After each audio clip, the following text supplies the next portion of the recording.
evening mga kalaro! Andito na naman na inyong hashtag Sportito para na naman sa isang gabi ng kulitan at kwentuhan tungkol sa sports at iba pa. Dito lang sa Laro-Laro lang.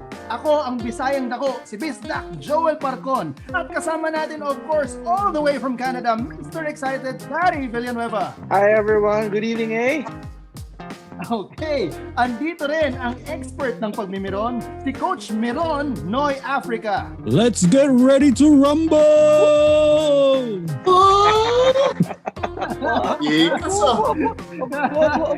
And of course, hindi magpapahuli ang master ng pasabog, si Mr. Pasabog, Farley Aguila. Good evening to all the viewers of Laro-Laro lang. Ito na naman tayo sa bisyo, linggo-linggo. Laro-Laro lang po. Yon! Ngayong gabi mga kalaro, we are branching out from our usual sport topic. We are delving into the world of professional wrestling. Tonight, we are joined by a friend of mine who is a person of many talents. He is the president and senior analyst for the Manila Wrestling Federation, ang nag-iisang hashtag action novela ng bansa. He is also an accomplished theater, film, and television actor. Kung ma-meet nyo siya in person, akalain nyo na talagang pro wrestler siya because of his imposing figure. Mga sportito, let's all welcome the Jason Momoa of the Philippines, Tarek El Tayech! Yo! Kamusta sa lahat ng mga sportitos dyan watching? Hello. Hello to everyone watching and hello to you guys. Thank you so much for having me. Yo! It's a pleasure to be here. Honor to have you. Wow. Honor is mine. The honor is mine. Jason Momoa of the Philippines. Wow. It was graciously given to me by my broseph Joseph. You know how it is. Sabi lang niya, it's time to pass the mantle. No. Sorry, mali pala. Hindi pala siya yung Jason Momoa of the Philippines. Si Jason Momoa ang Tarek El Tayech of the United States. Yan ang totoo. Yan ang totoo. Yan ang dapat na introduction. If you just like all us sportitos here, if you know you got it, you got it. That's it. Belief. Ako na kagad magtatanong. Go ahead. Tarek, ano ang Manila Wrestling Federation? What is it? What is that? And tell us more about MWF. Yeah, Manila Wrestling Federation is yung nag-iisang live action novela dito sa buong bansa. Before the pandemic hit, we were putting up shows almost every month, or at least every month and a half. What we aim to do is to bring a new level of combining of sports and athletics and entertainment.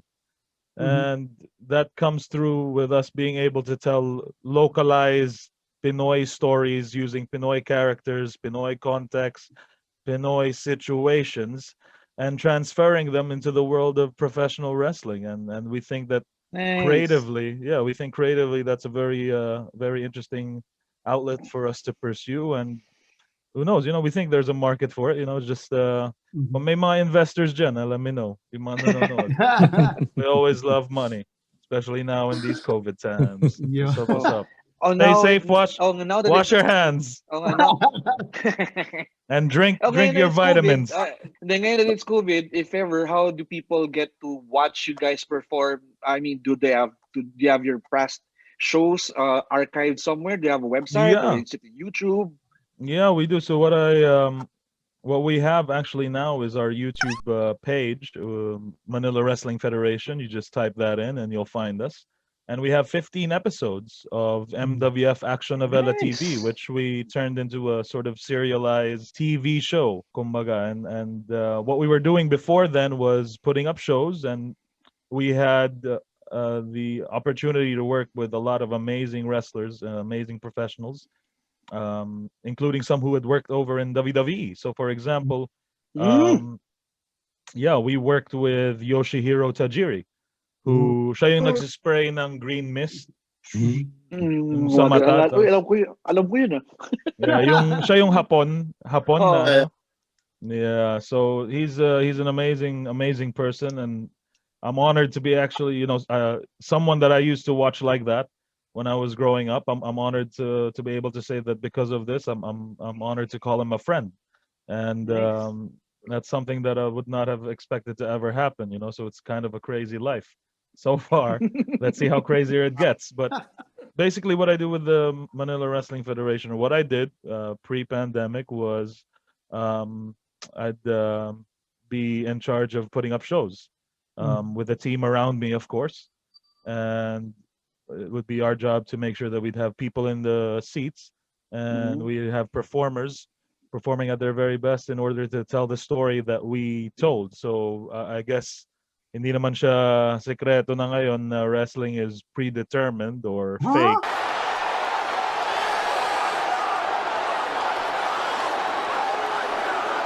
as Mm. some would call it. But Huh? what? No I shit. know, right? What? I know. Oh my god. Ah. Parang ano, Oh my goodness. I parang know, ano, mind shattering, man. It's like mind shattering. How many wrestlers do you have in your fold? We have around 15 to 20.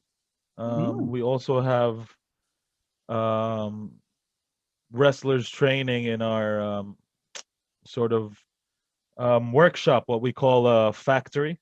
So the Mhm. MWF factory is where we Mm. train people to become new Wow. wrestlers.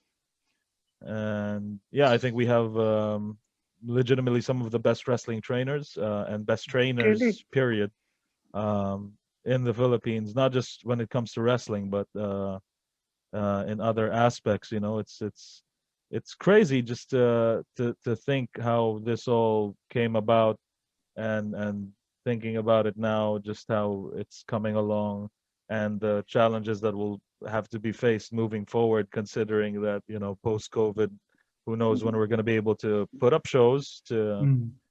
to be able to get people back into the shows. But you know, we've still got quite the archive of matches and fun stuff that we've shot over the years. It's something that I think we'll be able to sustain ourselves moving forward, hopefully. But you Galing. never know. This is So is it just safe to just assume having na fun ikaw with ang whatever comes. so it's safe to assume ikaw ang Vince McMahon ng ano, Ooh. Huh? Oh. If I was, I can confidently say I look better than him. Oo naman. At least in the beard department, you know. In the It's, beard department. everywhere else, mas batak nga siya, bro. Okay na, mas mahabang bird mo eh. Ay, beard mo eh. Oo, mas, ganun talaga. Ganun Mas talaga. mahaba yung beard mo sa kanya. Correct, very correct on that statement. Yes. Well, you know how it is. So, pero Yeah. in general, no, wrestling, alam naman natin, it's not a common sport here sa Philippines. Kahit yung Olympic style or Greco wrestling, hindi naman common yun sa Philippines. But Yep. lalo na ito yung sports entertainment na wrestling. How long has it been here in the Philippines, would you say? Dati pa Well, ba or whatever? Kasi I remember nung mga, di pa yata boy si Chief noon, mga 90s, meron ng Buhay na Buhay ako na si nun, Friday sobra nun. naman. Buhay Hindi. naman na. Pero sabi, Buhay na Kwento yung naman Pero ako meron nung na coach na yun. may mga wrestlers na rin before nung naging uso siya ng mga, I think 90s sila, Smoky Mountain Brothers, sino ba yung mga ibang Di ba banda Yeah. mga yun? ibang mga, Smoky Mountain lang yun. Smoky Mountain lang, walang brothers. Oo nga, oo nga. Pala, may babae Pero dun. dati na uso na yun eh, pero for a while nawala yun, bumalik. So, may short history ka ba ng Pinoy wrestling you could share with us? So yeah, yun nga, may history of wrestling dito sa Pilipinas. It started with RJ Jacinto's Pro Wrestling, Pinoy Wrestling TV show. Yun, tama. With the likes of such legends as, you know, Iggy Igorot, Joe Pogi, Smoky Mountain Brothers, the Bakal Boys, Zorro, Turco Torero's got so many crazy characters there. And you know that may nag-resonate siya sa mga tao kasi hanggang ngayon may mga tao pa rin nakilala yung mga yun, 'di ba? So Yeah, mga that's tulad nila something that Gary, you can find, I think, you can find on YouTube if you want to check that out. It was really something of a spectacle for that time. They had a huge ring. It was 20 by 20. I think it was almost WWE Wow. size, regulation size. And I remember they used to give away their shows for free and just let people come in or something. But that's just rumor. I'm not sure. It's something that, as I said, resonated with a lot of people locally. And then you have the wrestling that happened abroad with WWE and all of these things. So you had a lot of people when the wrestling was being shown here. I believe sa mga Jack TV pa yung mga yun, yung mga Oo. Oo nga. Pinapahita yung mga ganun. That was something else. Yeah. So yeah, yun. Around 2014, I think there was a group of people who got together on the internet and started this company called Philippine Wrestling Revolution. It wasn't a company back then. It was just a group of people who wanted to, try to resurrect Philippine wrestling here. And Mhm. I had two of my friends there, William Elvin Manzano and Mikers Litton, who were both part of PWR. And because of them, I got myself inside. And then, we tried to do the thing. We tried to put up a show. We did. But, there was some, differences of opinion. And I eventually ended up leaving along with Mikers and William and some other folks. They continue to go on and do their shows, and they're doing well as well. So what eventually happened is like a year after, Mikers and two other wrestlers founded Manila Wrestling Federation, and they were trying to put a show together on their own. And me and William separately were helping, and just providing whatever advice we could at that time because we were still on the outside looking in. And eventually, I was just talking with William one fateful night, as it always happens. I'm sure kayo, mga titos, nag-uusap kayo, oy, gawa tayo ng ano. Ito. Ng podcast. Ito, Makita Nandito na natin kami. yung mga mukha Joke na natin. to. Exactly how this Ayun. happened. Yeah. So, yun. Exactly. So, you always have that moment with your bros, with your titos, with your compadres, na ano, oy, why don't we do this? And that was the thing that I was talking about with William. We're talking a lot about this. About we come in and insert ourselves and see if we can run a wrestling company the way we want to see it, the way we want our wrestling to be presented, as opposed to how we believe it's being presented now, currently, the modern wrestling. So we wanted to bring back a lot of that old school, a lot of the storytelling, a lot of the larger than life characters, making people really latch on and feel a connection with the characters we present. And yun, I came in. I I was president. So it basically the final decision always had to go by me, which I felt is always easier. Just one person to blame if everything goes wrong. But yeah. And William Elvin came in as our creative director. So along with Mikers, who I don't well, I'm sure she would be okay with me saying it. She was transitioning to become a transgender woman, which we were all in fully support of that. That becomes relevant later when she becomes like the first ever transgender authority figure, I think, in wrestling. So wrestling. that's something I think we're proud of. Yeah. That's So nice. it's just we want to be able to not necessarily create a space safe inside of this world of wrestling because we want to provoke. We want to make sure that you're feeling something, that you're not just neutered. So that's what we wanted to do with our stories. We wanted to make sure that it resonated with the common man, or the common man or common woman. And that yung mga sitwasyon na nahanap, so meron kaming mga character na parang isa snatcher, pero magaling ang diskarte. So, Ano and pangalan para niya? siyang siya yung bully ng batasan, Fabio Makisig. Walang kasing lupit, walang kasing astig, Fabio Yung Makisig. pala yung persona niya. Okay. Yeah, no, I mean, he's not necessarily a snatcher, Okay, pero yun nga that story came about kasi meron kaming championship tournament during the first year and he was one of the finalists. And kasi parang may inattach kami na cash prize dun sa so you don't just win the MWF championship belt, you also get a 20,000 peso cash prize to give them more motivation. I always think of these performers as performers, as actors primarily. Not they're actors first, athletes second. And so yun nga, we needed to make him because he was going in there as the bad guy.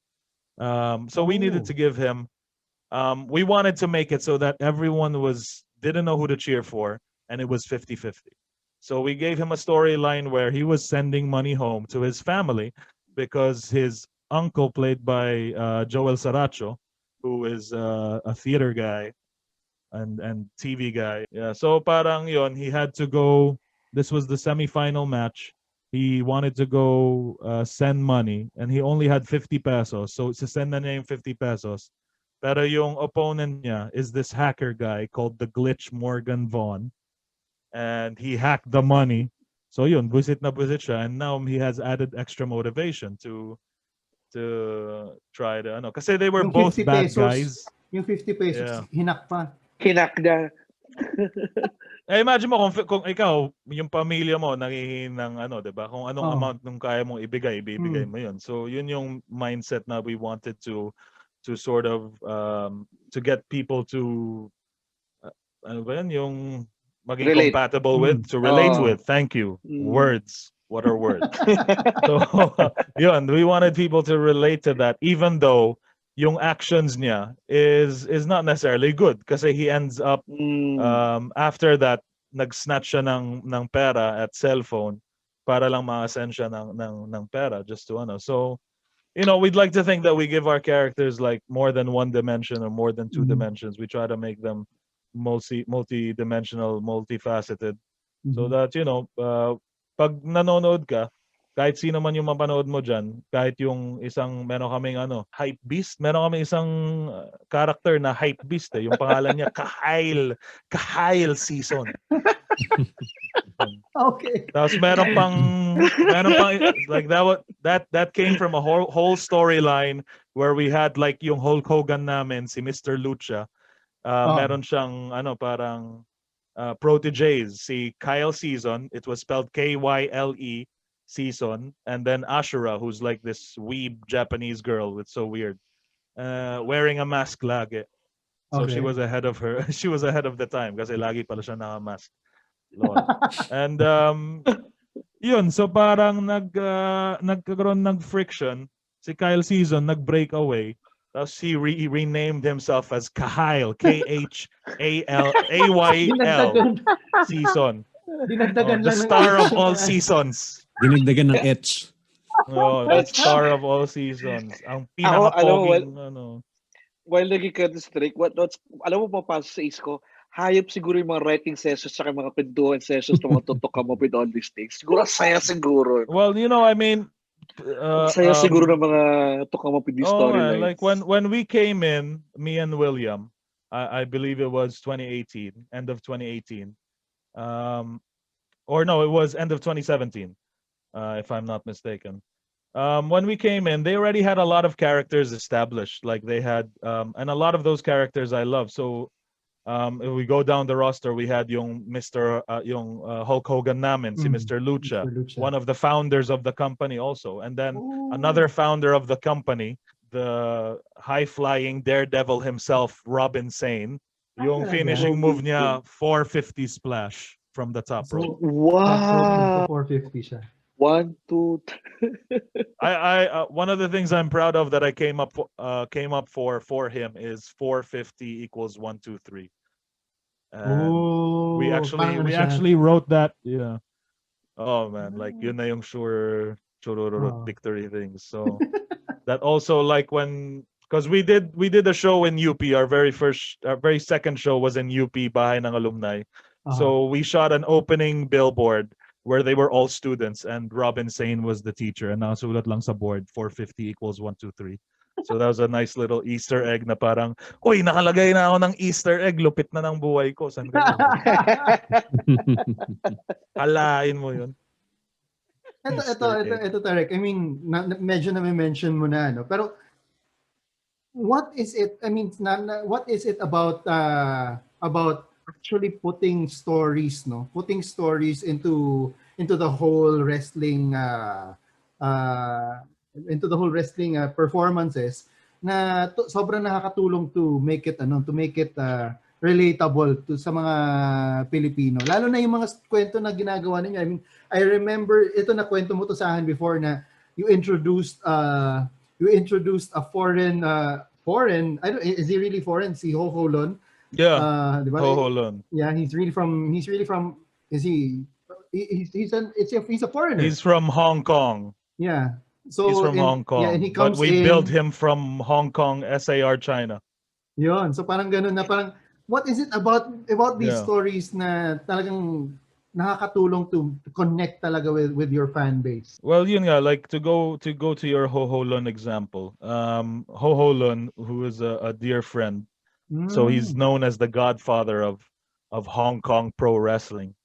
And since we had him already have a match in the very first year, so we have 3 years of existence for MWF. We have year zero, which me and William were not a part of.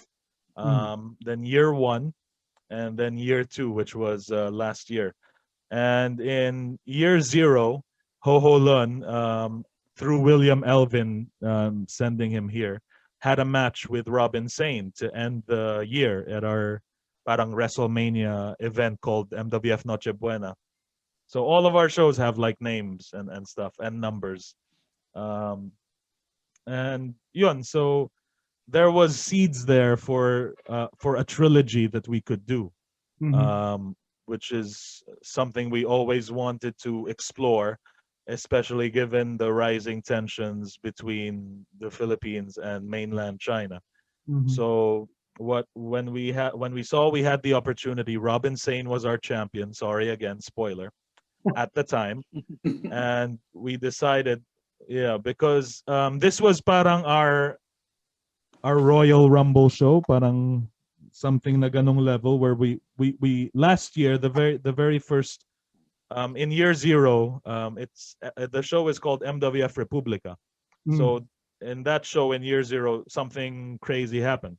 So in year one, we wanted to have something crazy happen as well, and that was when we did Kyle season turning on his mentor, Mr. Lucha. After Ho Ho Lun had come in for a match with Robin Sane. So Ho Ho Lun had won the very first match they had together in year zero. And in year one, here came the rematch. So it's Ho Ho Lun versus Robin Sane, Philippines versus China, the master versus the student.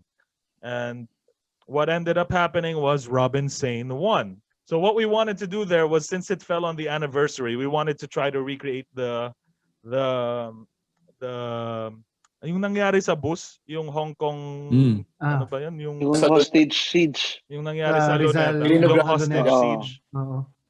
Yeah, Ah. so parang Ho Ho Lun started beating the living life out of Robin Sane, and then lumabas pumunta si Ho Ho Lun sa Philippine flag. We told him, go to the flag, pretend like you're gonna touch it. So then the cue is, once you're close, we'll have all the other wrestlers come out and parang, oy, tayo lahat, mga Pilipino, blah, blah. So we're gonna stop Ano this pa? foreign guy. So, yeah, they do that. That was a tough scene. That was a tough thing to direct. We directed that.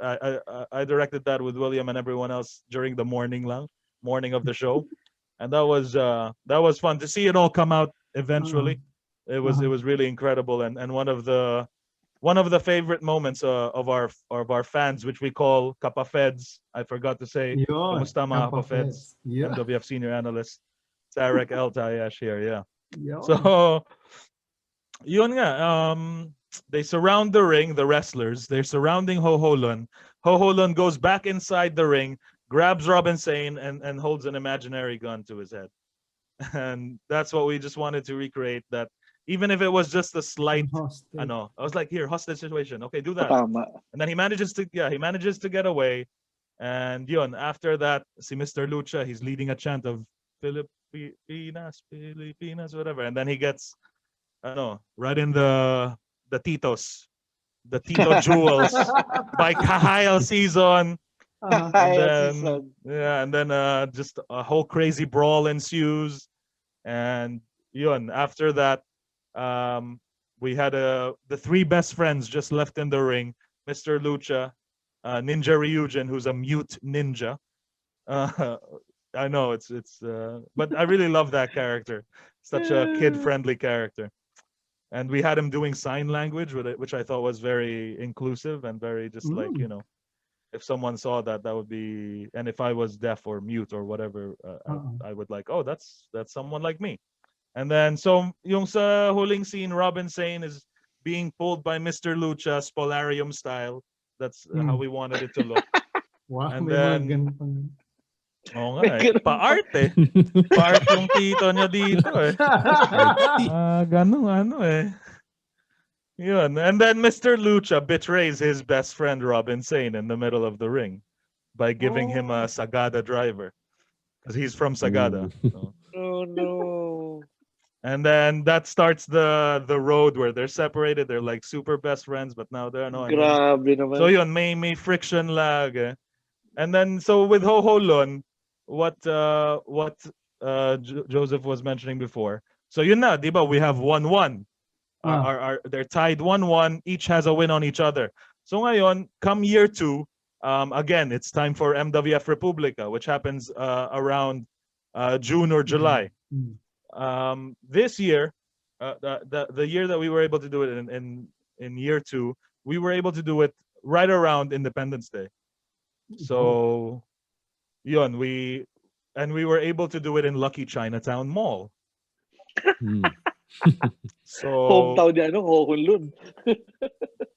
yeah, so no one had ever done this before because no one had like, because if you're speaking outside like for reals now, when wrestlers work around the region Southeast Asia, you usually come in, they do a match just to do the match and to show the moves and to look good, and oh, it's a good fight, okay, and there's no story like really to sink your teeth into. So it's usually just like one and dones and then they're gone. It's just an exhibition match. So here we had an opportunity, since we had a really good working relationship with Ho Ho Lun.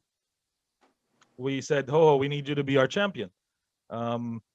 And then I kid you not, I tell him, Ho Ho, we're gonna make you act Chinese and stuff. So okay. And then he just said, and this is a guy who is vehemently anti-Chinese. This is a guy who calls mainland Chinese people China Chinese. in what is like hilarious. It's hilarious to me. So he just said, okay, good. Professional. So he understood what we were trying to do because of the tensions between China and Philippines at the time. So here we go. It's Robin Sane's biggest test so far. Everyone is expecting that Robin Sane is gonna win because there's no way that you're gonna get a foreign guy to come in and get the championship, especially on what is your patriotic show that fell on Independence Day and whatnot, and is in Lucky Chinatown Mall. But we did it anyway, and there was total silence after the pin, and that's the reaction you want to get. It was just like people were just in shock that this had actually happened. And then when we were just looking there, me and William, I was just like, yeah, we did pretty good. Everyone did pretty good. Because it was just, the whole show was just like very patriotic build. We had like 4 to 5 foreign wrestlers come in. We had like a muscle guy facing our muscle guy. We had so Fabio Makisig and Kyle Season eventually ended up becoming friends after the end of year 1, and they called themselves Hassel, which is butang sandatahan ng mga salat ng lipunan. Yun. So like they're the tambays, they're yung mga ganon, and they faced off against 2 Hong Kong guys. And we had a lot of other fun matches. Joseph, I don't know if I ever mentioned this to you, but I mean, if you're talking about how we can make stories relevant, one of our yung isa sa mga characters namin, meron kaming parang religious cult called the Liwanag family. Yeah, I saw So that. parang Yeah. yun yung mga, so that's when we were able to take a look and poke fun at some of the over the top religious zealotry here, yung mga religious fanaticism. So we got those guys, yung Liwanag family, so they have like supernatural powers, so sometimes that manifests in the ring. So for example, meron silang libro ng liwanag, which is like, their Bible. Tapos yung characters doon, si Reverend Moises Liwanag, who's like the Undertaker guy. You have Brother Jomar Liwanag, who's like the Kane, and Sister Jorel Liwanag, who's like the pallbearer but knows how to kick some butt. Okay. Siya yung white lady namin. So we actually introduced her sa pinaka first show namin where we had Maria Ozawa on because I'd worked with her. She was a friend. We worked on some TV things together. Napatayo si si Farley, Farley. Oh.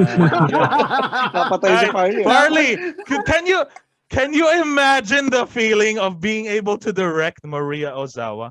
She's a lovely, lovely person, by the way. Lovely human being. Sino yun? Absolutely. Ooh! Oo nga. Oo nga. Dali, Sino Google nga ko yun? muna. Hindi ko rin, sounds familiar lang eh. Google ko to make sure. Yeah, so in the very first show we did, MWF Kasaysayan, which we did in Centris, the very first match was Fabio Makisig versus brother Jomar Liwanag. And there was a storyline there coming from year 0 to year 1. And we wanted to have the Liwanag family go after someone like Fabio Makisig because religious institutions, at least to me, really prey on the poor and the somewhat gullible sometimes. So yun yung parang like because Fabio Makisig is poor and he's easily and he needs money. So yun, like this church is gonna this cult is gonna try to get him in and and turn him into another member of the cult.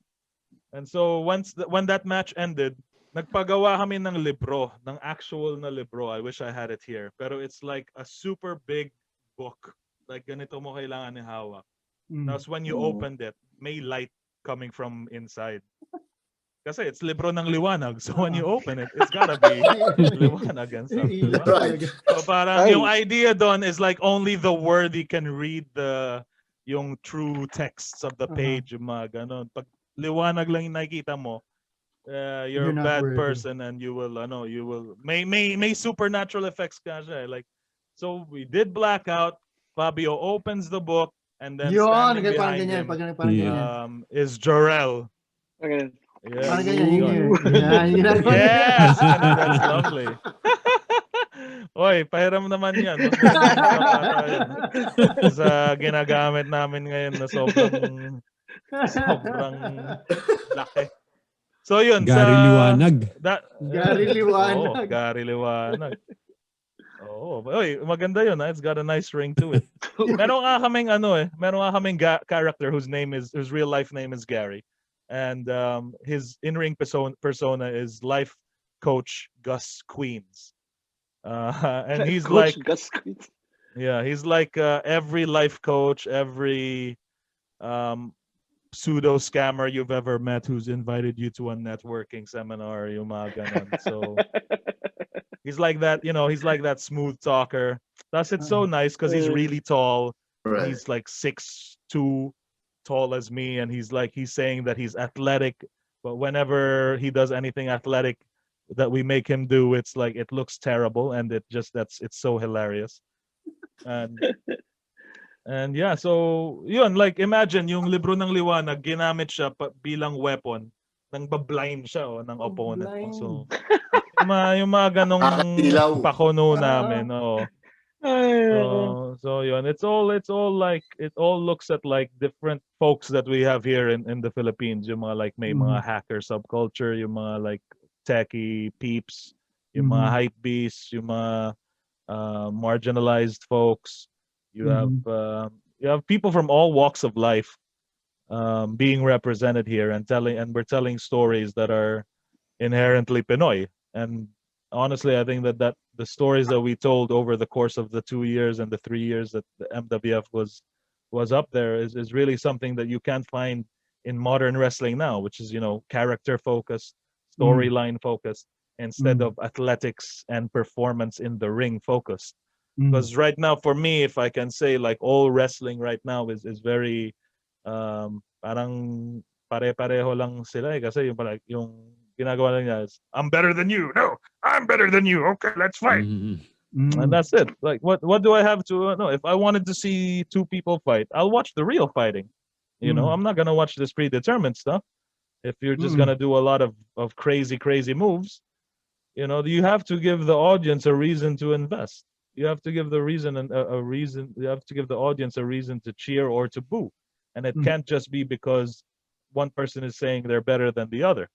No, what is it about that person that relates to me that then I can latch on to, and then there's my reason for being a fan of that person. And I think at least for the short time that we were doing our shows, I think our fans were very receptive. The Kapafeds were really appreciative of all the stuff that we were doing. And there's even one person, this guy who Gerald Diola. I think he had his birthday recently, so happy birthday, belated happy birthday to you. He made a whole series of videos, just talking about like the character arcs and um, like character descriptions and motivations and things like that. And those are things that we, as the writers, as the people behind the scenes, we really look at that. Like we Mhm. really do look at that, and we every step we try to map out the puzzle, and try. Okay, how will this person react, or how will they react, or how will they if this stimulus is given, how will that? So it's just really like a theater show on steroids, but not steroids because those are bad. So, pero yun nga, no? Yeah. Drink vitamin juice instead. Yeah, vitamin shoes. Yeah. So, parang yun nga, no? Parang, you have all of these different people. Kaya siya nag-appeal to all of the different Pinoys especially because nire-represent lahat ng mga Pinoy. And nagagawa niyo siya ng script. So, parang scripted. Kasabi mo nga, it's a form of theater na din, Yeah. di ba? So, scripted na din talaga the entire thing. The storylines that you write, everything that you come up with, it's all scripted, no? Farley, medyo familiar ba siya sa'yo? Ano yung medyo scripted, no? Parang... Marami ng scripted ngayon na sports. Hala. Punto na ako, mga hot seat na naman ako eh. Hala. Sagot ako ng sagot. Sino yan? Mga pasabog ni Mr. Pasabog, Farley Oo Aguila. Medyo konting pasabog pa lang yun. Farsabog pala yun eh.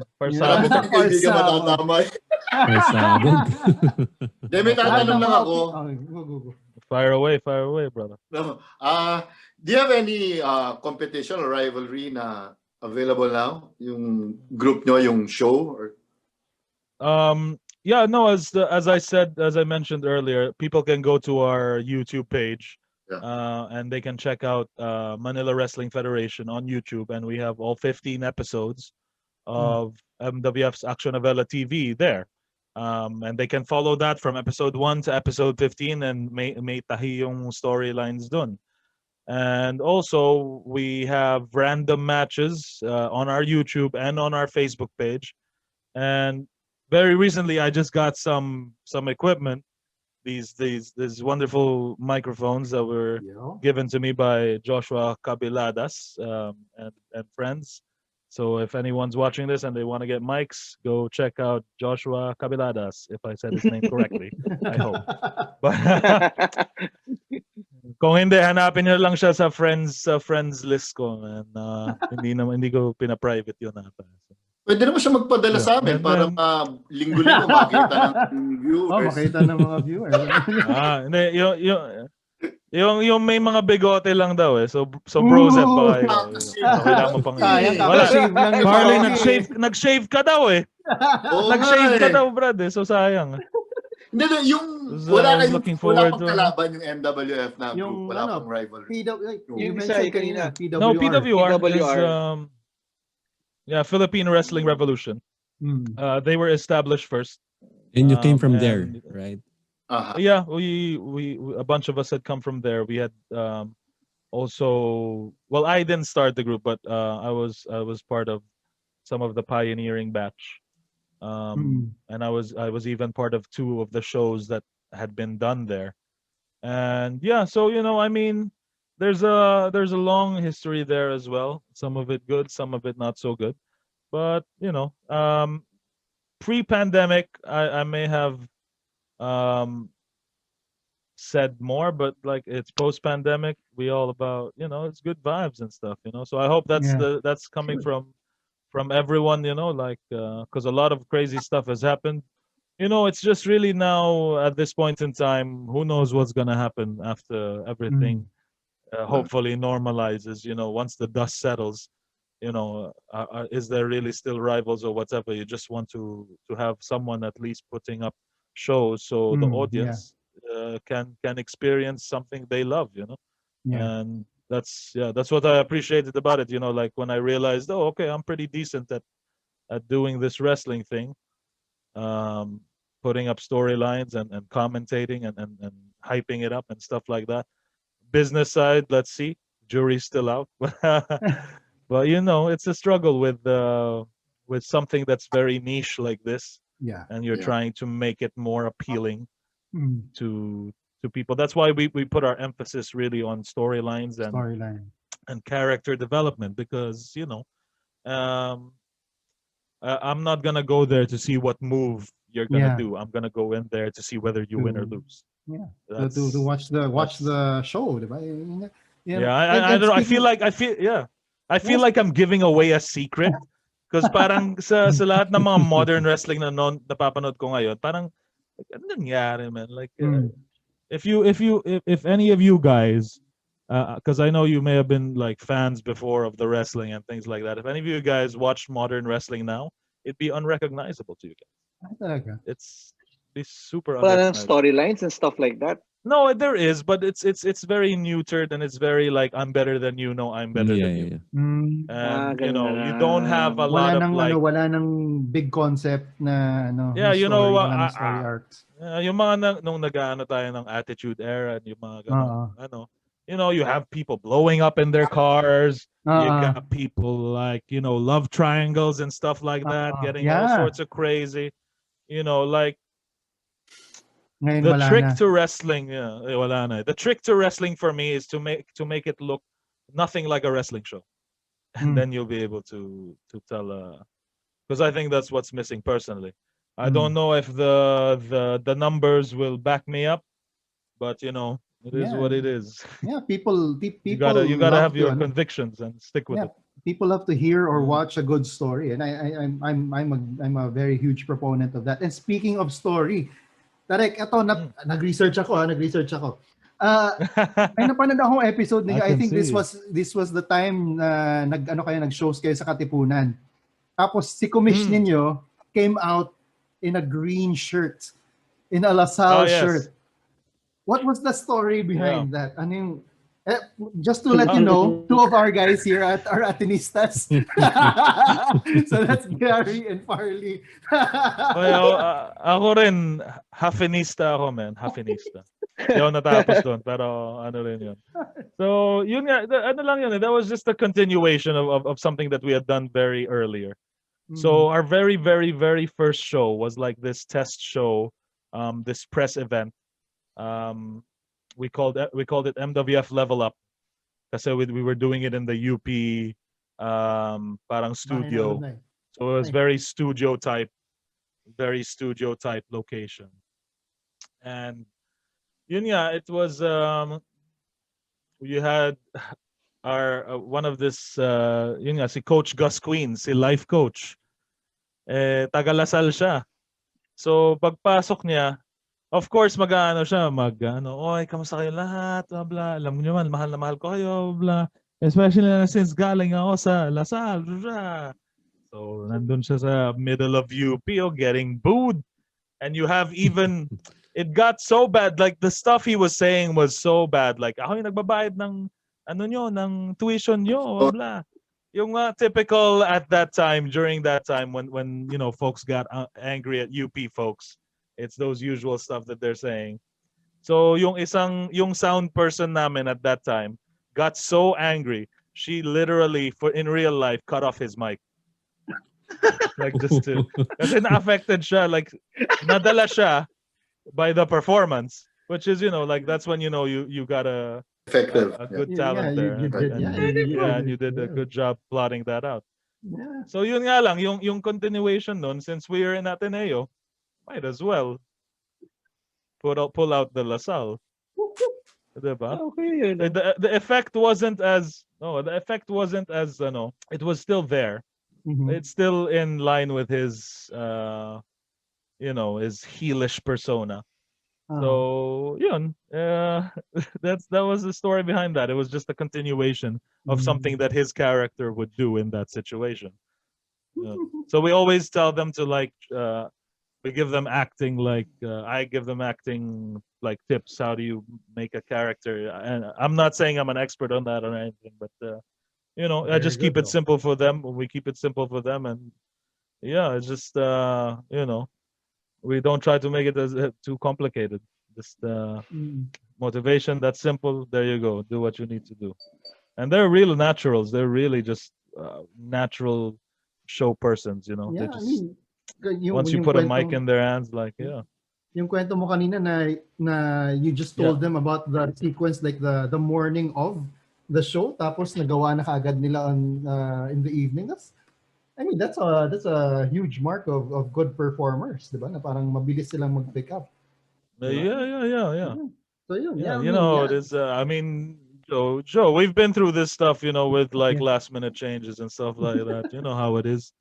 You know how it is. So it's Yeah. always nerve wracking, but I think the experience that me and William brought over from the world of theater, and that we really put our stamp on it in terms of how professional and how, let's go straight to the point. When we're working, we're working. When it's not work time, okay, we can have fun and good times and whatever. So you know, we wanted to make sure that it was a theater-esque working environment, because I think we know from experience, those are one of the better working environments you have with a group of people.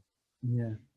Okay, and before we go to our first segment, grabe mga kalaro, wala pa tayo sa first segment Yeah. natin. Ang dami na natin na pagkwentuhan, ano? Before we go to our first segment, I'm meron a very lang talkative guy. yeah, I mean, All yeah. good.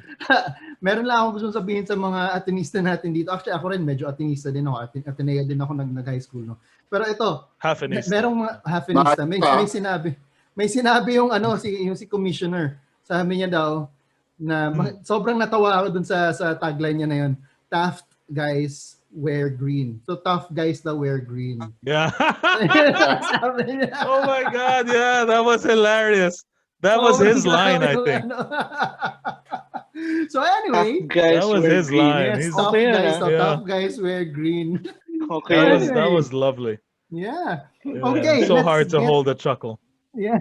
Let's get right into the first segment. First segment pa lang mga kalaro of our show, which we call Karambola, where the Sportitos and our special guest, who is by now also our Sportito na rin, will give their Honorary. personal, honorary Sportito. By the end of this show, meron akong feeling na magiging honorary host ka na rin, Tarek. That's what happens usually with our special guests. Hindi ko kaya man. Hindi ko kaya maabot yung poginess ni Bros F Bros. Yeah. Yeah. Wow. Come on. Bumaba. Yun yung ano. You Well, anyway, are a the different Sportitos, level. yeah, the Sportitos will give their personal out-of-the-box opinions about the topic of the week, which I will give. Okay, so pro wrestling ang sport natin for this week. Alam naman natin, 'di ba? Alam naman natin na pro wrestling is more of a show. No, ika nga ni Tarek, it's essentially theater with a ton of action. Huh? No? What? What? Nagpasabog din ako.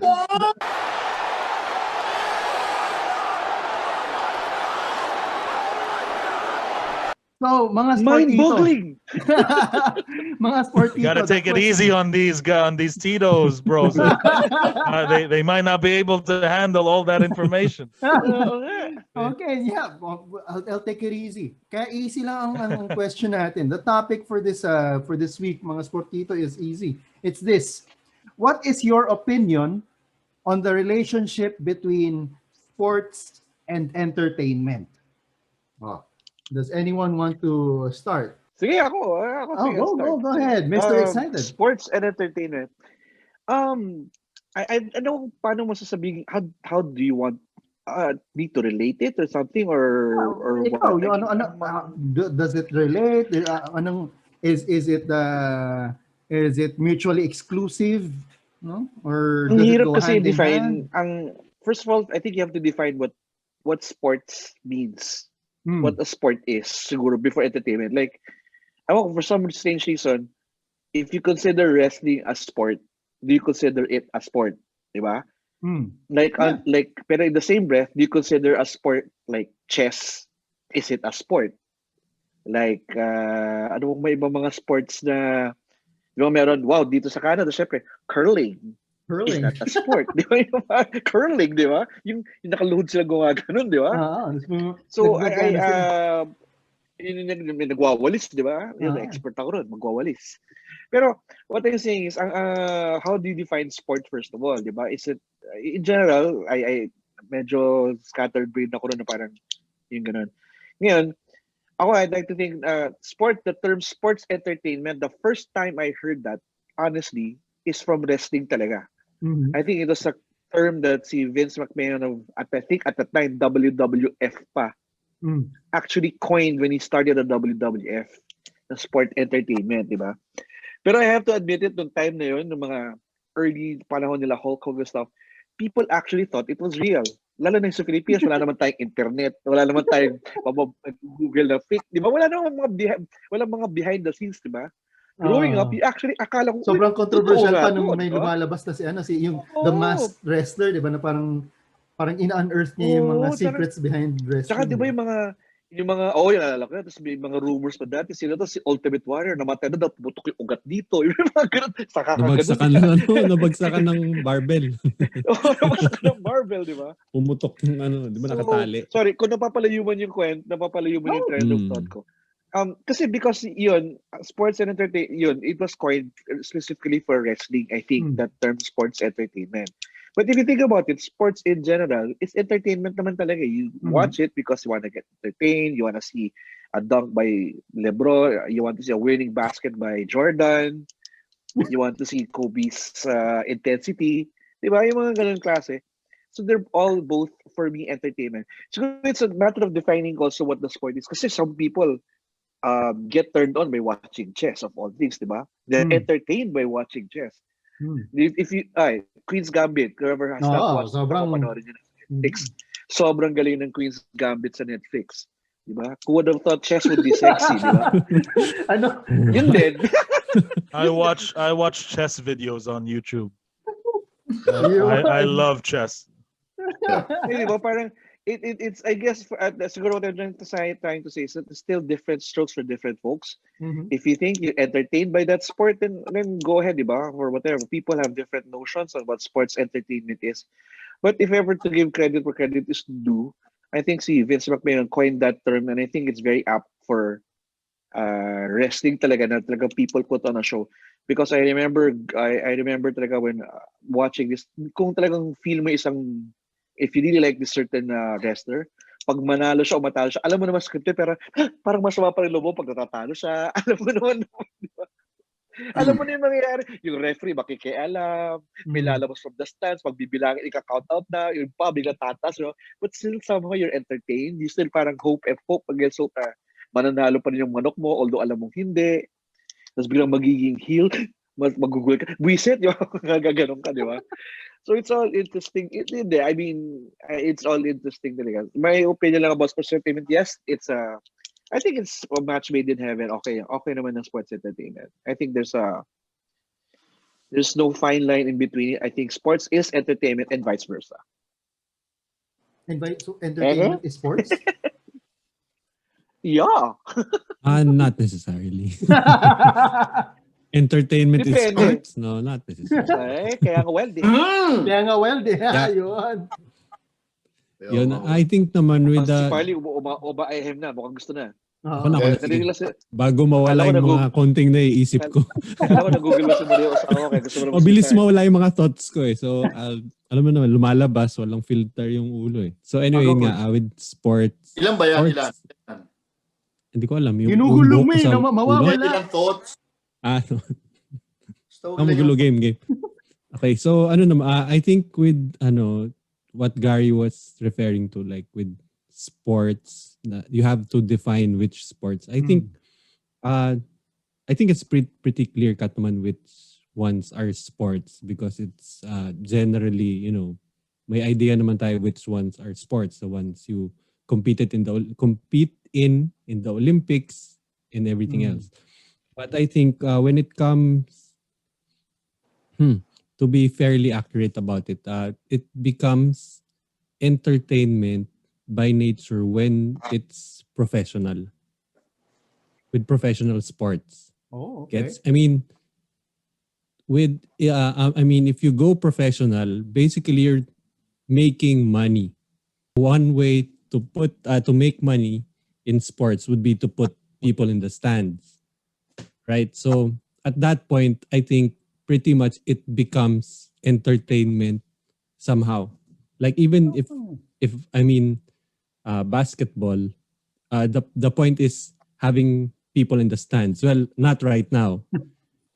They do it virtually, but it's still pretty much the same idea because you're trying to get in sponsors, you're trying to get in money, and you're not gonna do that if it doesn't entertain people, right? I mean, let's say other sports don't really have a professional league here, like what our guest before, Coach Glenn Capasio, remember? We don't have a professional baseball, a thriving professional baseball league here, mainly because it's not gonna put people in the stands. So what's the point? So, I think by nature, professional sports has to have that entertainment value in it. So yeah, so, I mean, even with like chess, it's still entertainment. They're gonna have to, they're gonna have to get in sponsors, and these chess players make a lot of money when they Magnus in the Carlsen tournaments, is in right? such great shape. The world chess champion. World chess champion. Oh. Yeah. Such great even shape. even in esports, right? I mean, it's Oh. basically an industry tama. because they're making money. Mhm. So it's still entertainment if you think about it. I mean, if it's not worth watching, where would the money come from? So yeah, I think for me, it being a sports and entertainment, the correlation between them is basically about money, which Money. is, yeah, I think it's not Manny Pacquiao, but it's Wow. yeah. I think Here it's I thought. Wow. Para Akala ko si na- Farley lang yung dito, nag- Wala natin yung Wow. linya. Puro joker to mga nandito, Tarek. Sabi na all probinsya. boils Oo nga. down to money. Yeah. It all tulad nga ng sinabi ng guest natin a couple of weeks ago, pera-pera lang, no? Pera lang yan. Yeah. So, teka, so now you're saying na if there are paying fans or fans go to this event, for you that is That's sports sport entertainment? entertainment by Tama ba? nature. Kasi you go Just there. clarify. You go there. You want to be entertained. You're not enter- just be entertained. watching, And entertainment Ako can lang, come in the sinabi lang sense. May sinabi lang sila kanina na sport whatever. 'Di ba sabi mo Olympics? Di ba meron na ring ballroom dancing sa Olympics? Yeah. But people do go there to watch. Demo sport. Pero yun sport ba yun? I mean, is that It a should be. sport? Well, It should be. in the school It's where I work, it's a physical yeah, activity. in the school where I work, dance, hip hop is considered a sport. Hip hop Galing naman. is part of league right now. Diba? Saka Cheer. mas marunong ka pa sa Olympic Pero- Federation. Kung sinabi pero sa mo na Olympics, sport, Marunong sport talaga yun. ako ron. Pero sa Olympics, hindi na naglalabanan yung yung Dance sport. Kaya dapat hindi sport. Hanggang third lang yung medal eh. Diba? Walang- Hindi walang pwede sport. sport sa Olympics. Is third lang. Umaba na yung buhok ko. Umaba buhok ko sa'yo. Dapat Bumaba hindi yung sport. buhok sa Olympic ilong. eh. Okay. Walang start lang. Oh, go, Farley. Go. Sigurado Hindi. ka ha? Doon sa mga sinabi nyo, tama naman eh. Dadagdag ko lang, Tama talaga. Tama talaga. kasi ayoko naman kayo kontrahin eh. Sa akin, basta if you're interested with the sport, it's entertaining for you. Like my mom, walang naintindihan sa basketball yan. Sigurado ko sasabihin niya, hindi entertainment ang basketball. Pero 99% siguro ng tao, entertainment yan. Like, lalo na sa Lakers doon, di ba? Showtime, di ba? So, tas yung sinabi nga ni Coach Noy, basta may tao na nanonood, entertainment Nagbabayad na para yun. makapanood. Yes, lalo na kung nagbabayad ka. Oo. So sa akin, basta interested ka doon sa sport, it's entertainment. Pare, dalawa lang yung curling, di ba? Ilan lang yung nanonood. Pero sa kanila, entertainment pa rin yun. Sa atin, hindi. So that's where I'm coming from. Like if you're interested with a sport or an event, it's entertainment. Yun lang. And besides, if it's televised, di ba? May director yun eh. Alele. May mga director yun eh. Oo, kasi May production crew pag eh. televised diba? siya, tama si Coach Noy. Pag televised siya, a director would choose kung aling angle yung pinaka-okay to come up with the best execution of the play, yung mga ganon, di ba? May mga ganon eh. Ako May kasi, mga ganon considerations eh. nawi-weirdoan pa rin ako pag sinabi mong dance is a Let it sport. go, man. Nawi-weirdoan Pare, ako. Move forward. No, I cannot. Varsity ang mga dancers. I mean, it's just in the same light as, say, for example, yung mga ano natin, Cheerleading, yung mga ganun. cheer dancing or cheerleading. Yung sa something, I mean, sponsored sila. Main event sila, di ba? So pare ano yung competition na lang hip-hop, parang showdown, yung gagawin yung kabila, lalapag. I mean, may mga ano, I mean, pagandahan ng sayaw. Parang Kasi meron talaga. Di ba parang yung Michael dance Jackson na sport? beat it, yung gano'n. Dance sport is yung ballroom. Oh. Dance sport yung ballroom. Pero hip-hop is considered Galing lang. sport. Yeah, it's yung mga members ng dance groups sa school. Yung ballroom, di ba? They're Nakapasa considered- na sa Olympics as a sport? Yeah, as a demo sport, di ba? Demo sport na yata. Nauna Demo pa sa sport bowling. pa lang yata siya. Alam ko sa Una pa Asian Games, bowling Southeast and Asian billiards. Games, nanalo tayo ng mga medalya, di ba? Di ba bowling and talaga? billiards, nauna pa sila. Ay, di ba? Baka sa Olympics wala pa, but I know sa Asian Games and Asian sa Games and SEA Southeast Asian Games, we won a couple of medals, di ba? Yun yung mga talaga sport, mga tito-tita na nanalo. Yun ang totoong tito-tita. Wushu ba yun? Wushu? Nanalo. naman yun, Hindi wushu. wushu. Yun Hindi talaga wushu. Yung wushu, ballroom Wushu. dancing. hindi entertaining for me, honestly. But some, Not for you. some Yun nga, people see. still do Exactly. find But it that's sport. entertaining. Yeah, that's Sport and it's that's entertaining. Yeah, if it's Yeah. something that draws people in, lalo na siguro yung nga, if katulad nga na sabi ni Noy, no? Parang nakita mo na ba yung nanalo ng wushu? Yung, Iba rin yun. Ah, Ibang sure. aspect din yun ng entertainment, the personalities who are in the sport, di ba? I mean, ikaw na, Chief. Diretso na. ibang aspect yun na parang, tapos ka na ba, Fals? Sorry? Oo naman. Tapos na pala si Pardo. Man of few words yan eh. Man of you. Talaga? Pero anyway, Oo naman. sabi ko, di ba? Ibang aspect na rin yun ng sport and entertainment. No? I mean, kung meron kang personalities na sinusundan doon sa sport na pinapanood mo, that hypes up the entertainment value for you. I mean, lalo na dito sa Philippines, we are more of a, actually medyo celebrity-driven tayo. Kaya nga nananalo yung mga celebrities bilang politiko, di ba? Kasi doon tayo sumusunod tayo sa mga personalities. And I think that's something na sina Tarek have been able to bring higher pa. Hindi lang, meron kayo sa MWF, meron kayong mga thought out na mga personalities, pero nabibigyan pa ng kwento talaga. 'Di ba? Na parang para sa akin, more than celebrity driven ang Pilipino, lalo ngayon, may mga hinahabol tayong mga kwento. Lalo yung mga kwento na nakaka-relate tayo. Yun yung mga ano natin eh. Kaya nga sikat yung telenovela dito, 'di ba? And that's precisely what yung branding nila Tarek. Action novela, action and telenovela. 'Di ba? So that's it. For me, sports and entertainment may ano sila, may synergy siya na in the sense na some sports may bank more on the sporting aspect of it, the physicality, that side of it. Some sports will bank more on the entertainment value, no? But that does not discount the fact that they are still athletes.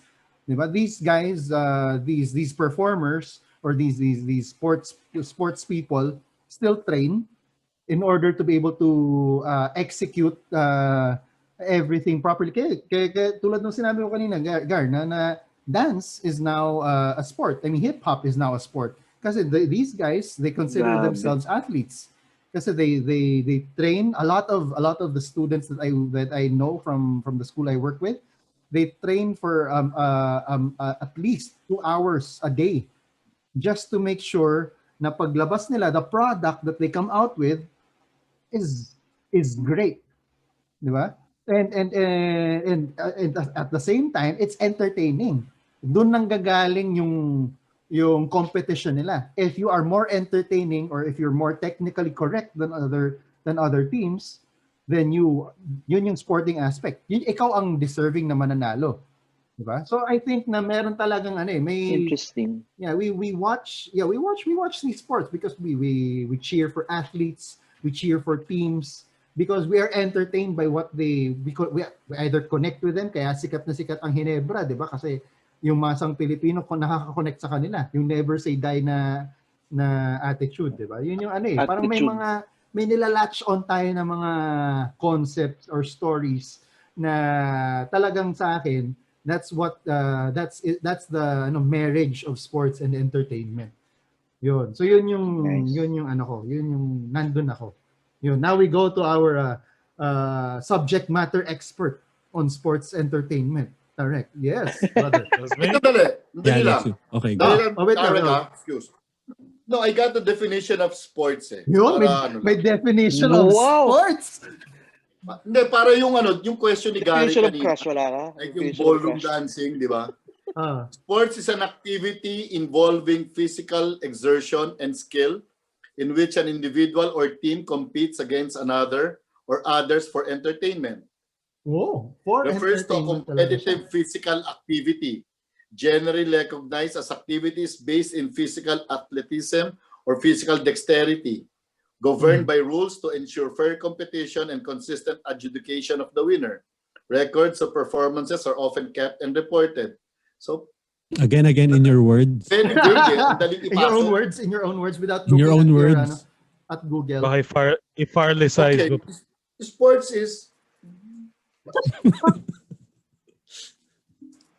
Pwede ka na sa pwede ka na sa Manila Wrestling. Sa definition pala ni Farley, tanggal ka agad ng chess eh. Athletic ability. Di mo naman kailangan athletic ability para exert Magalaw ka naman. No. Physical exertion. Yes. Bubuhatin mo yun, lalagay mo doon. Sabagay, mabigat yung kabayo, di ba? Physical exertion. Physical Ay, exertion. hindi yung mind. There. I will defend chess players and No, say, I think chess also. There, napanood mo yung Queens Gambit, di ba? It's a sport. Ako I agree chess is a sport. I'm just saying in terms of defining it, if Farley the way he read it, it's mentally, but it's not physically good. I mean, but I understand if watching Queens Gambit I'm sure mentally takes it toll physically, di ba? Kaya siya nag-green pills para, tsaka spoiler alert sa mga hindi pa nakakapanood ng Queens Gambit. Ano? Panonoorin ko lang mamaya. Ano, movie or series? Hindi pa napapanood ni Tarek. So anyway. Natalo siya, Tarek. Naturally. You know what's one problem with like working in the arts and doing like stuff like wrestling is that comes a time when you're watching like movies or TV or whatever, you kind of see like the little where this is gonna go and how this is gonna go to this and this, because you've encountered it and you've dealt with it. So it's like lately more and more I've been realizing like it's harder to enjoy art like that without having like a critical mind always on for that. I want to defend chess players though, because so the question, as you said, Joe, I'll get to that. But like chess players, for example, like they have to do like a whole day's worth of chess, and like so I remember reading like Magnus Carlsen like lost like a lot of weight during one day of chess because of how mentally and physically taxing it is, because this is high level stress that is being wrought upon your body. You're going through all of these permutations and combinations in your head, and that will affect your body as well in a physiological sense. And that you're gonna sweat, you're gonna have the nerves and all of these things. So same with curling, except they have like nice bodysuits on, so they don't have to sweat so much. I love curling. It's so nice to watch. I love all of those weird sports, like cricket and all of these. Kabaddi. Have you ever seen Kabaddi? Kabaddi, yeah, I've seen that. It's nice. Oh, Ano yung parang bowling? I don't know if that's the same thing we are. Kabaddi. I don't know if that's the same thing. That's the same thing we're thinking about. Is that? No, baka ano lang yun. Sorry. Kabaddi something like parang patintero siya na ginawa nilang game na ganun eh. Basta we have a I chance. remembered Kabaddi, hanapin yun. It's unusual, but it's entertaining. It's like one to of those. watch. It's like one of those high-alay things na parang like, how did this get on TV? Yung mga lagi mo makikita sa mga sa mga Pelota. RPN 9, yung mga ganun. di ba? Lagi mo lang nakikita. Nandun lang sila sa isang high-alay na dito Special sa Yave. May ganun pa dati, di ba? Yeah. So, in relation to your question, Joe, I think it first depends on your definition of sport. Everyone here made a lot of great points, so I'm going to try to see if I can make any new ones. To me personally, sport is defined as a competition between two opposing factions in a competitive arena to determine one sole winner. So, if that is the case, wrestling is not a sport. And I've always maintained that because it's not. It's athletic. It has elements of sport, but it is technically not a sport because you have the winner is predetermined. Are you going to tell me that the best at fake fighting is someone and I should give credence to that? No. If I'm going to look at someone who is the best in fighting, I'll look at the UFC. And this is where you have to give credit where credit is due. I think it was Gary who mentioned that Vince came up with the term. I have such a great respect for Vince McMahon and some of the stuff he's come up with. And he's not given really enough credit for what he's done in terms of being such a public figure and everyone knows who Vince McMahon is. And him to coin that term sports entertainment didn't actually come from having a need to classify it as that. It came and arose from the fact that because people still believed it was a sport, they were still getting drug tested and stuff like that. So in order to get away from that sphere where they were being drug tested by, they called them sports entertainers. Therefore, you have that loophole. They're not athletes, they're entertainers. And that's where I can see, like, if you're Gary or Farley or anyone who's thinking about how is ballroom dancing a sport, I would have to, like, generally agree. How is it a sport? Because while there may be, and this is, I equate this to a lot of different sports, while there may be that competitive element, I find that if a sport has a subjective artistic element to it, it's hard to categorize that as a sport because then you're having someone judge it. And when you have someone judge it, those are like two or one or three different mentalities that are going to decide who is better at one sporting event or not. Like, so for example, if you're a fan of basketball, you guys were mentioning that people are fans of personalities. So I'm not a fan of the Lakers. I'm a fan of LeBron James, for example. You have that element there, and you have these. I'm just like Noy. I'm losing my train of thought. It's no. Hold on. Let me get it back. So. Welcome to the club. I know, man. It's the Tito brain. It's the Tito brain. If you have someone going into Staples Center to watch that sport, are they gonna be a fan of? Oh, look at that play! He did a flare out and he did a triple cut to the basket. Like that is, if you're an actual fan of basketball, that is what you should be a fan of. But if you are a fan of the personality involved, then you're a fan of the entertainment aspect. And it goes all the way back to the very first Olympics. You didn't have the Olympics without people coming in from everywhere in Greece to support their Olympians. Right. So while it is predominantly, yes, it's fun to see who is the best at a sport or who is the most dominant at a particular sport. But at the end of the day, I always ask a question. If someone wins a gold medal in a forest and no one is there, is he still a gold medalist or she?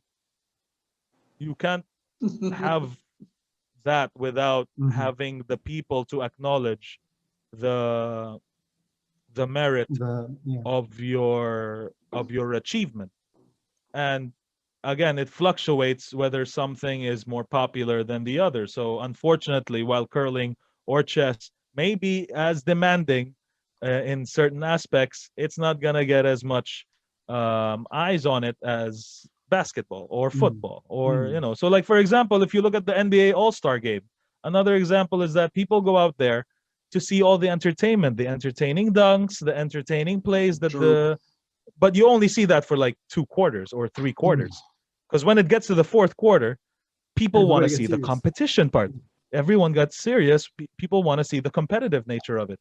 So yes, while the initial goal is to entertain, because if you're not entertaining at the end of the day, you're not making the money that will sustain your team to be able to make it into something that people will want to watch or latch onto. So this is a problem actually that the NBA is having now, because people are more fans of personalities than teams. Which for me, it's the That's opposite. true. I like the city, and I like the team first than the player. Than the players. Yeah. So like yeah, you have people now just watching YouTube clips of basketball, Highlights. and it's Yeah. condensed into 10 minutes. And now now that's going to be a real problem for basketball in the future, because the entertainment factor of it is, am I going to sit through 48 minutes of watching people play basketball when I can just watch 10? So it's a whole lot is changing for how people are ingesting or taking in sports, and it has to be there has to be that entertainment factor to it. It cannot survive without that. Look at the UFC and how it boomed when fighters started to become more mouthy, when they started to talk more. Started Their most becoming popular characters. fighter is Conor McGregor. Exactly. Yeah. Look at Chael Sonnen, how he was up against Anderson Silva, and all the things that happened there. So, the UFC owes a lot to how WWE Exactly. presents its Actually, programming, because they took elements from actually, that, and a lot of people took from Vince. A lot of people yeah. stole from Vince. Y- Yun lang. It's like if you cannot find that hook that will entertain people, it's like you winning a gold medal in a forest alone. Who Interesting. cares? Interesting. Ganda. Kaya No, si actually, Tarek ang subject matter expert natin. No? actually, nung start nga, I wanted to ask Tarek if he considered what he was doing as a sport, and then It's explain not. naman niya na it's not, di ba? It's not, because it's predetermined. It leans a lot more into entertainment talaga. Yeah. So that's like my problem. Yeah, that's like my problem with sports, like figure skating. Because are you judging if you're the judge, are you judging them by the technique that they use to apply, let's say, a pirouette, or are you Or judging the artistic merit that's going behind the whole dance and how the ice skating moves are incorporated in that artistic show? So it's yes, difficult for me, like these ballroom I dancing and agree. stuff like that, where you have judging things. It's like, it's not like it's basketball where you got to put the ball in the hoop and that's it. Yeah.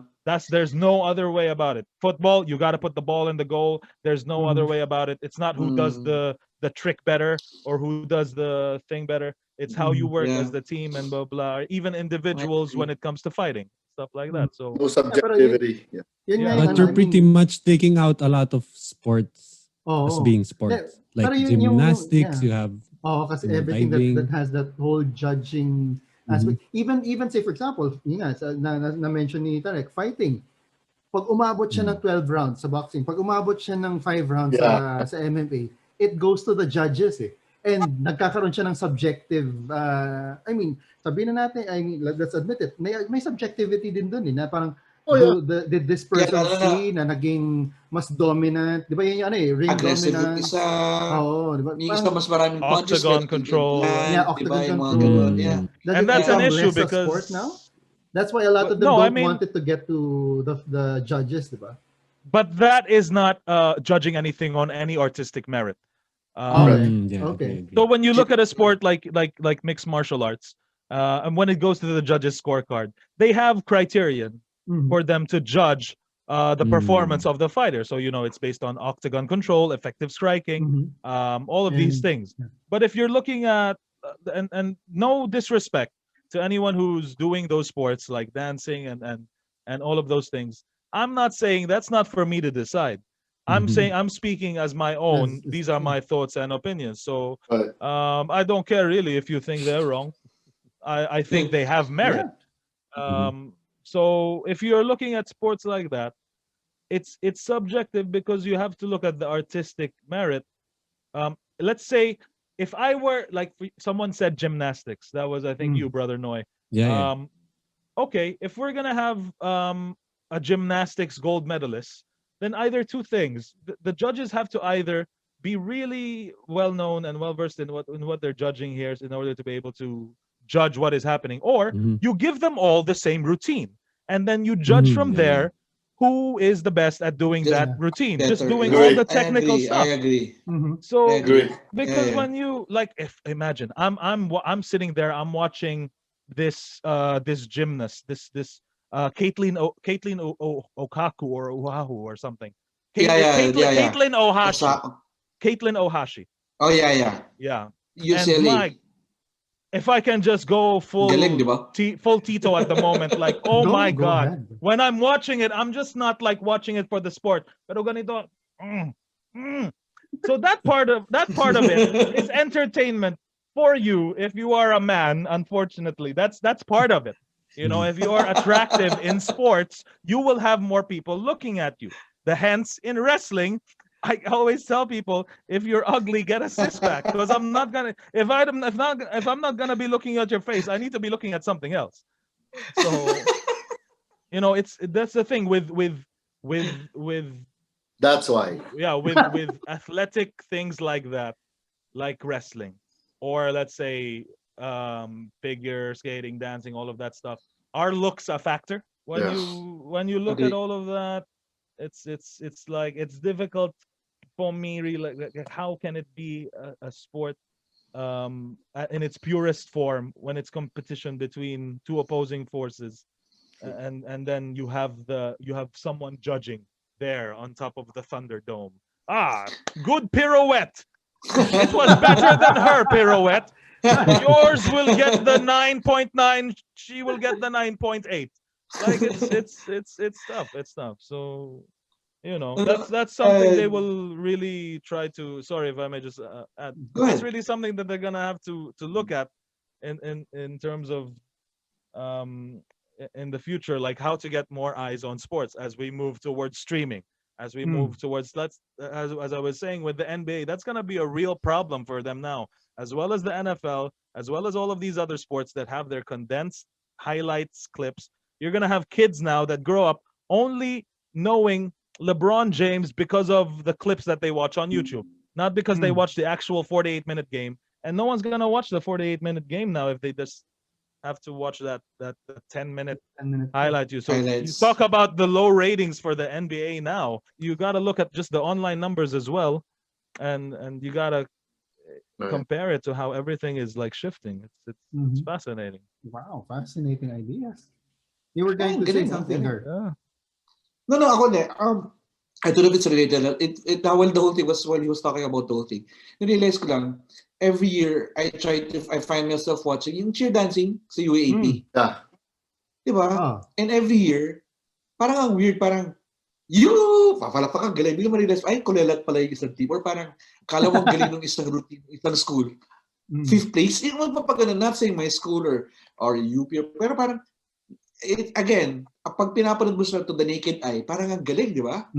But apparently, the judges are looking for, yung isang kamay gumanyan, isang ganyan gumanon. Parang, I mean, it's just kind of... Yeah, you want to know what is the consistent judging criteria. Oh, you're gonna... And if that is consistent, like let's say there are 3 judges.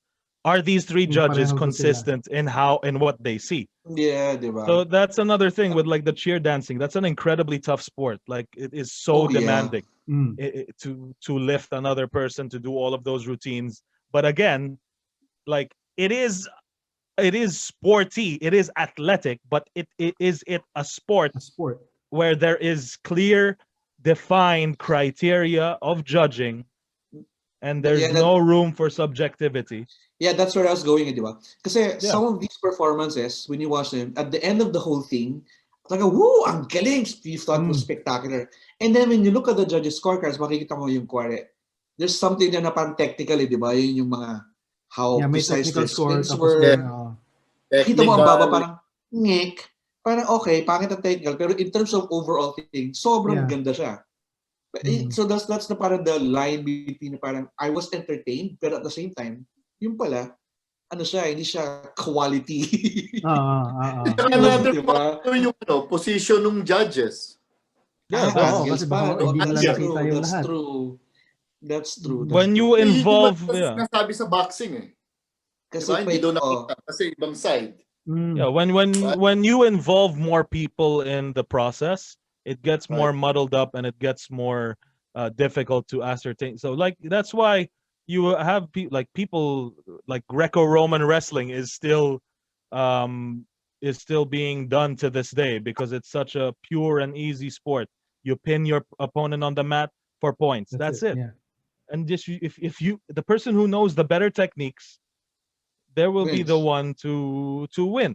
Now, when it comes to entertainment, that doesn't necessarily make you the most entertaining, which may not necessarily make you any money. So you know, it's That's why they it's go no into one, no MMA. one, yeah, Or exactly. wrestling. No one came to watch The Rock just to see him wrestle.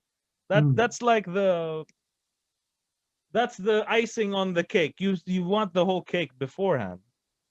Before you get to the icing, you know, the like, eyebrow. the eyebrow. Can you smell all of that? That's what people It came to see. doesn't matter what you think. Yeah, exactly. You remember? You look at all the great sporting moments that you've experienced in your lives, and if it's not memorable because of a certain factor of entertainment that is attached to it, then you have like you don't remember championships that are just blah. You remember championships where Ray Allen had to shoot a last minute shot because to save LeBron. You look at a 3-1 deficit being blown. You look at let's go to an older example. You look at how Jordan rose up against the teams of Isaiah and Magic to get past his first title. All of these things. They had storylines attached to them, and not just the storylines that were attached to them, the persona that was attached to the storylines was larger than life. And something that you as a person watching that, you're just like, whoa, I have to follow this person. Not necessarily the sport, but I have to follow this person. I'm entertained by this person. Who cares what sport they're doing? If you can entertain people, then you can get them to watch you. And that's first and foremost, primarily, that is your goal, to get people to watch you to make money. So if you don't, as Noy said, the sport's gonna be dead. Exactly, man. Where is curling right now? You think they got like the curl BA or something like that? No, that's only on the Olympics, bro. Yeah. They don't got the curl BA. Don't got that. Yeah, that's another. You know, that's what's shockingly sad, if I may just add, about women's sports, because it sucks. Like as men, I don't know really who to blame for this, but like I love watching women athletes do their thing. Like especially WNBA, like the Seattle Storm. They just won a title recently, and I love Sue Bird. Like she's one of my favorite players, male or female. Legend, absolute legend. And it's a shame because you have these amazingly talented athletes who give so much, if not the same amount as their male counterparts, but because of whatever reasons there may be, because it's not entertaining enough to people, people are not watching. Look at MMA. They had people that were entertaining. Ronda Rousey. When Ronda Rousey came in, that's when women's MMA went off. Yeah. And now you're looking for that next Ronda Rousey because Amanda Nunes, who is the current double champion, and all the other champions in the UFC, while they are dominant and they are appealing to their hardcore MMA fans, every sport wants a chunk of that big casual fan base. So you need those like Ronda Rouseys that are gonna go across platforms, go across divides, and go across into the mainstream and be able to get those eyes looking in. You need that Jordan who's gonna go global and transcend anything we'd ever seen before at that point in time. You need that LeBron James who's gonna be the first one to the superstar to deal with the social media era. So you need that entertainment, or else it's like It's having the something. Tito's without the T. So guys, this is Laro-Laro lang with Tarek El Tayech featuring the Sportitos. Serious tayo Welcome to his show. Welcome to his show.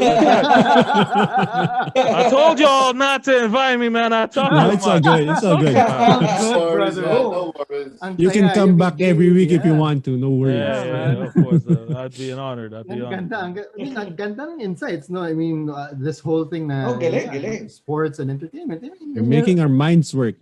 yeah, Yeah. sobrang Hindi ganda. ako stress, masakit ang ulo ko eh. Puro English kasi. Sakit sa ulo. Ang hirap kaya sabihin nung lahat nun pag Tagalog. Walang ma-nosebleed. Paano yung pirouette? Pirouette. Akala ko tuyo, pirouette. Oh, yun.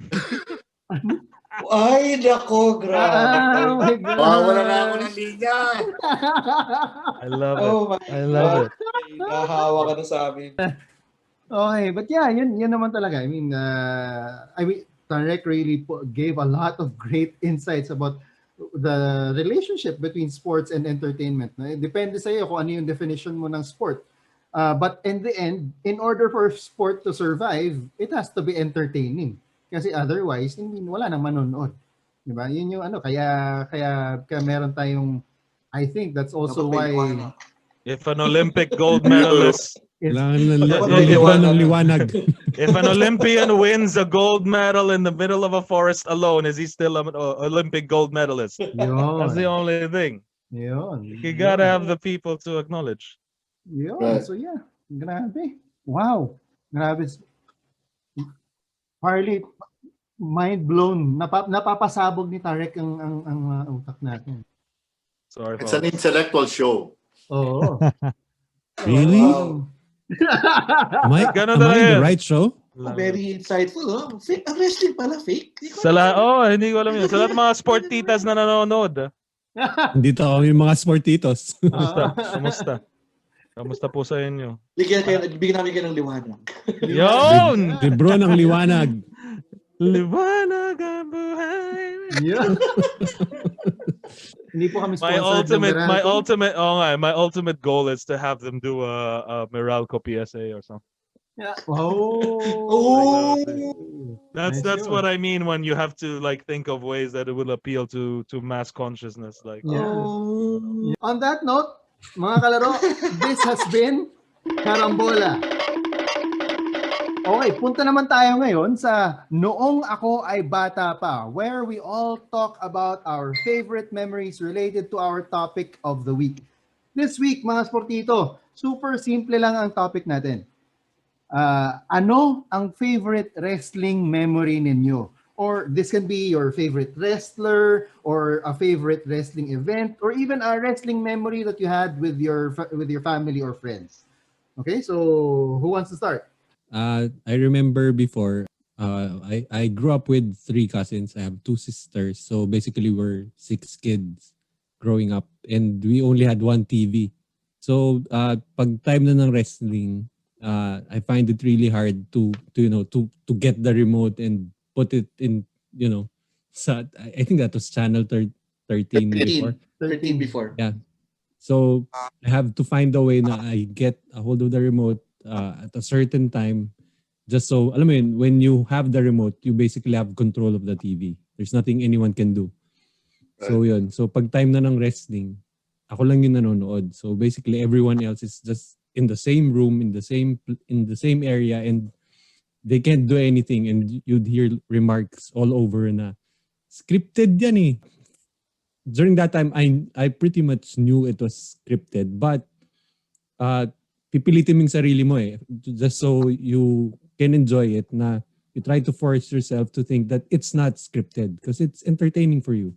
And the storylines and everything, like Manila Wrestling Federation is doing, is making it appear like an action novela. I think for kids during our time, I mean, if you uh, related to what's happening now, it's kind of like a telenovela for boys.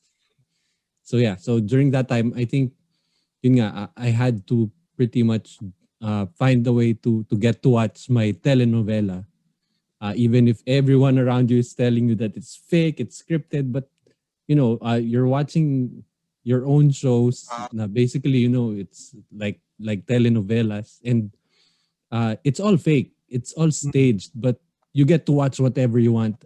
And if there's one WWE memory that I have that I can't forget, it's actually something that I didn't even try to watch. It was when Owen Hart had an accident. You guys know that, yeah, and he fell. Up until now, I haven't even tried to watch that. Yeah, because it just it made everything real for me. So they put themselves on the line to entertain us and everything, and then it's actually life threatening, the stuff they do, the crazy stunts and everything. But like what Tarek was saying earlier, back then I was watching it. I could somehow not necessarily relate in a way that we have similar experiences, but you can identify with the characters before in WWE. Like right now, if I try to watch uh, the WWE, all I see is exactly what Tarek is saying. That it's all about I'm better than you. It's me. It's me. It's me. It's me. It's basically it. I mean, the stories are kind of lame. I can't like survive for 5 minutes just watching the WWE now.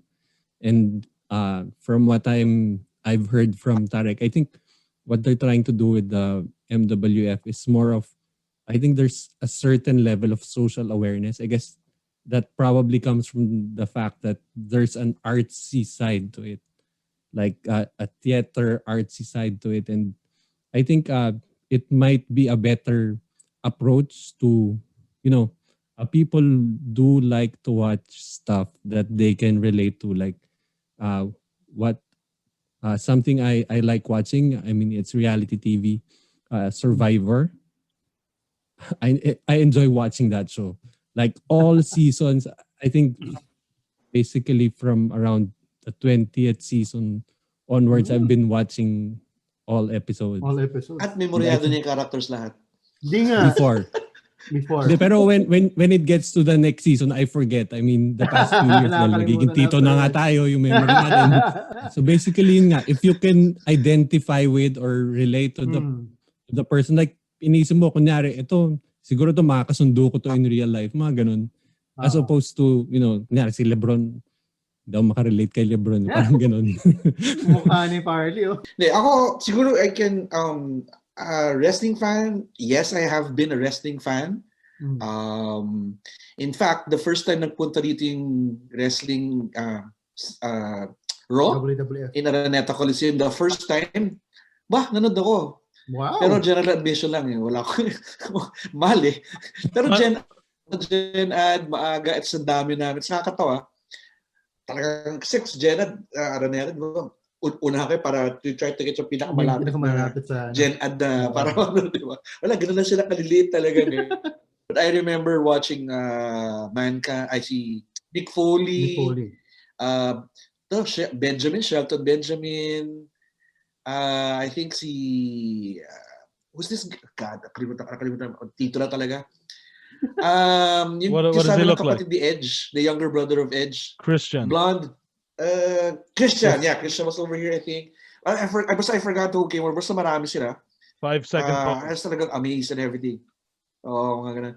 Tapos si Nick Foley pa nga, came out, naka-Pacquiao jacket siya eh. Nalala ko yung Pacquiao jacket. Is there, kaya makata, nagkapalakpakan ganun sa kanya. I remember, that's one of my fondest memories. Pero, the first and only time they came, nagano talaga ako. I made an effort. Wow. If I remember correctly, it was, I think, October, 2 days before my birthday yun eh. So anyways, yun. But in terms of the other wrestling stuff, I will categorize it maybe into, siguro kung meron akong stages. Of course, the first stage, everybody knew who Hulk Hogan was. And then, sina Andre the Giant, yung mga old school. Ricky Steamboat, yung Jake the Snake, sino to yung sexy si Val Venus. Val Venus, di ba? And the Ted DiBiase's, these were the guys para for me were old classic WWF pa. Di ba?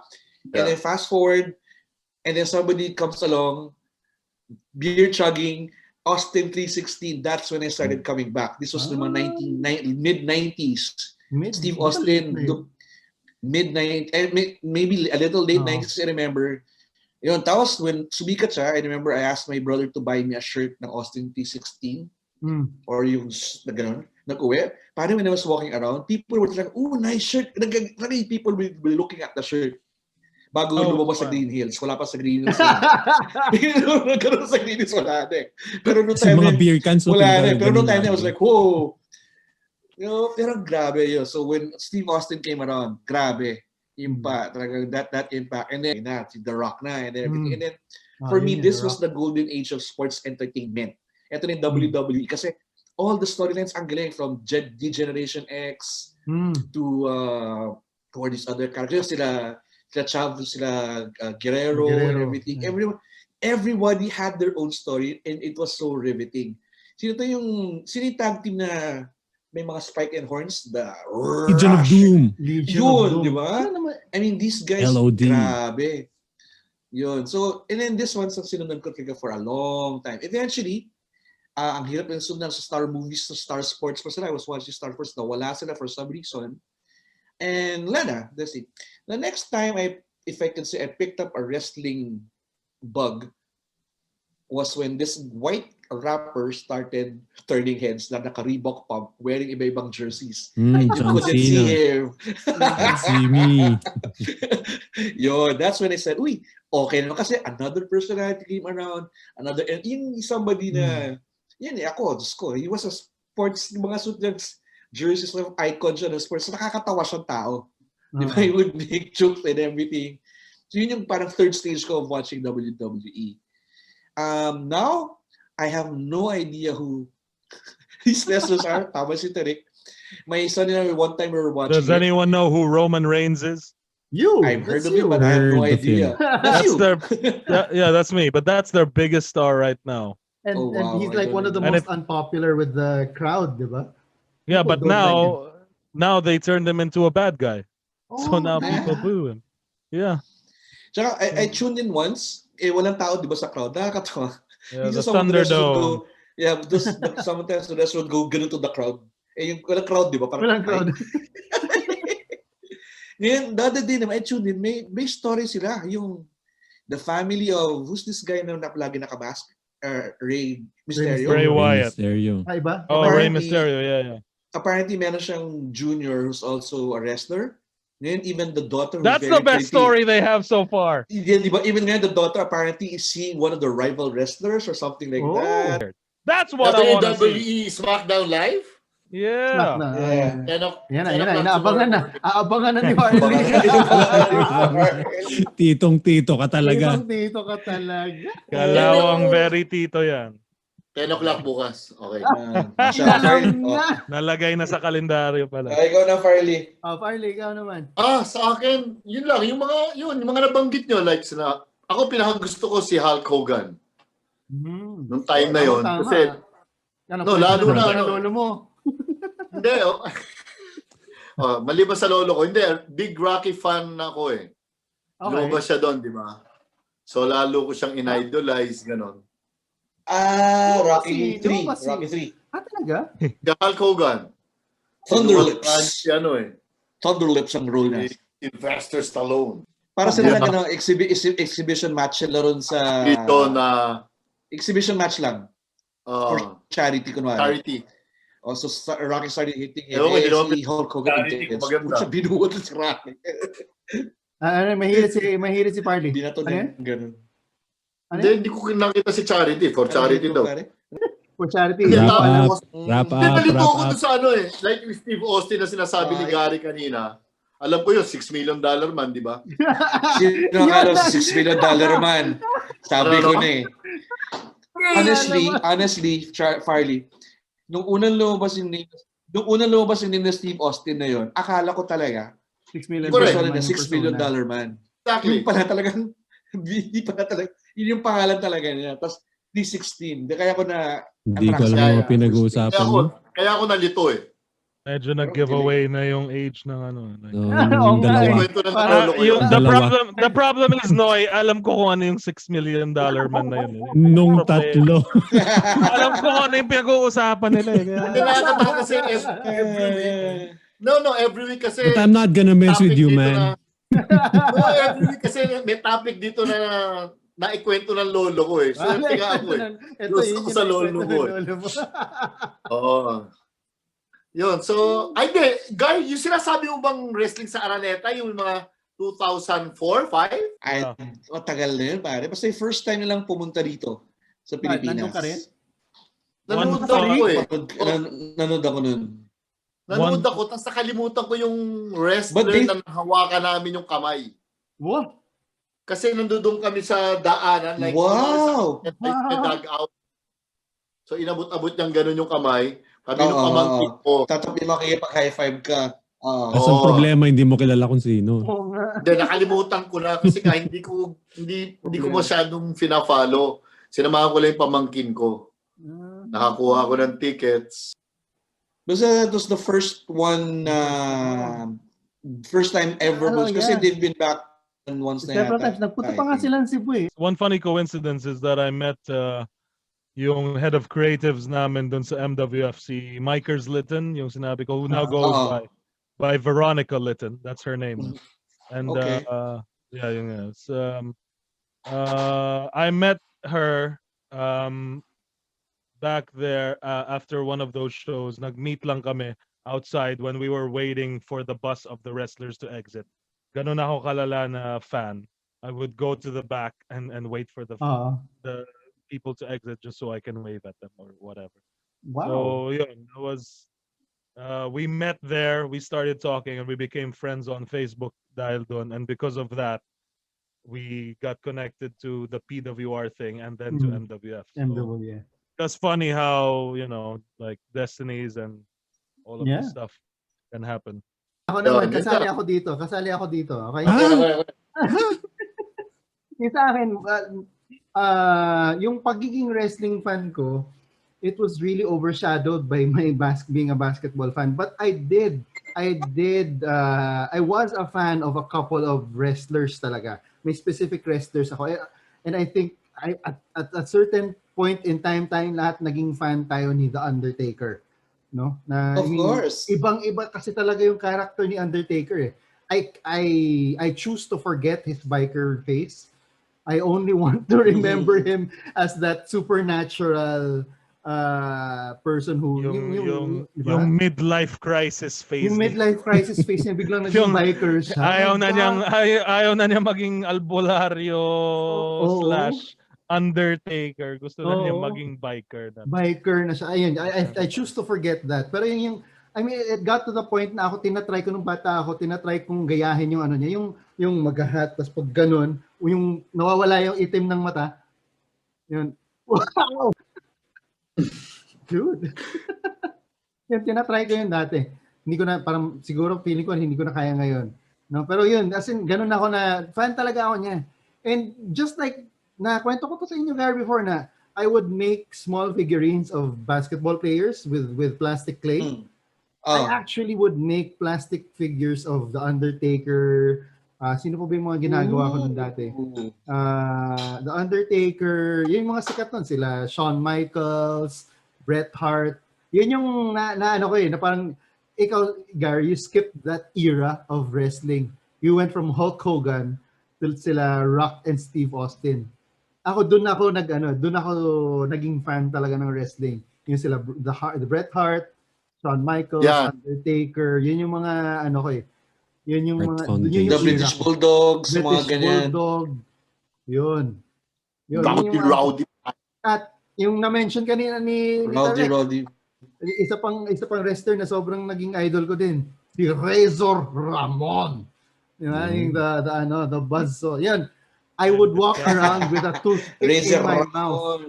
I'm gonna cut Chico. you down. Mga ganun, yeah. Yun. So yan yung mga ano ko eh. Parang yeah, I'm probably in that sense, I am the typical Filipino fan na I latched on more to the personalities more than wrestling itself. Kasi when it came to basketball, I latched on to the team. Pero it was more personality based yung fandom ko. Yun. So it was that. It was Undertaker. It was Razor Ramon. I knew that he was a hero. I knew that he was a face, but I didn't quite like Bret Hart. Parang hindi ako, parang masyado siyang good guy for me. That's why I wanted Undertaker na medyo supernatural, bad guy. Hindi mo alam kung bad guy or good guy siya. Parang ganun. He was a force of nature, more or less. Yun yung ano ko. Nandun yung ano ko eh. And then of course you have that Paul Bearer, di ba? Si Paul Bearer who could control him with the urn. Yay! Yung boses niya. The Undertaker! He's going to bury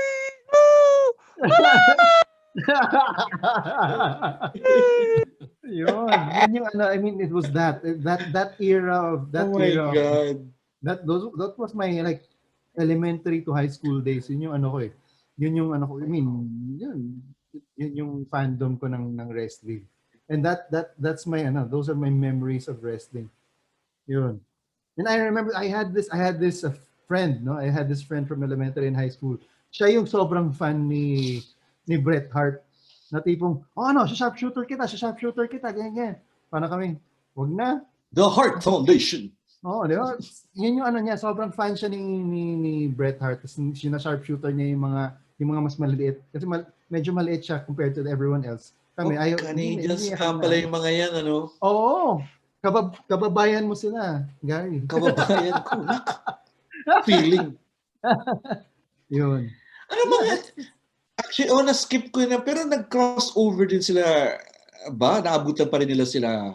Well, kasi si Hulk Hogan tumawid ng sobrang haba, di ba? Naging ano pa nga siya, di ba? Actually, kaya ako nalito na ako eh. Kasi umalis siya, di ba? Umalis si Hulk Hogan. Pumunta siya ng... Nag-ano sila ng... What's that other league?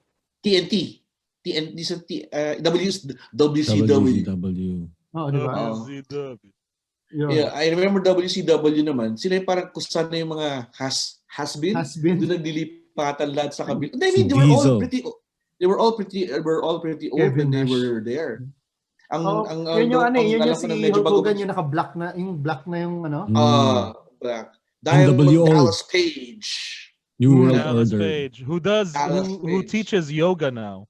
What? And it's quite good. Yeah, DDP yoga. He actually saved the life of Jake the Snake Roberts, who was, super dependent on drugs and stuff. Even Razor Ramon, he got them into his DDP yoga program, and it's actually very heartwarming. Pero sorry, may bala ng content if you want to, but I've read parang tragic din ng mga lives of some of these wrestlers. Some of them have died.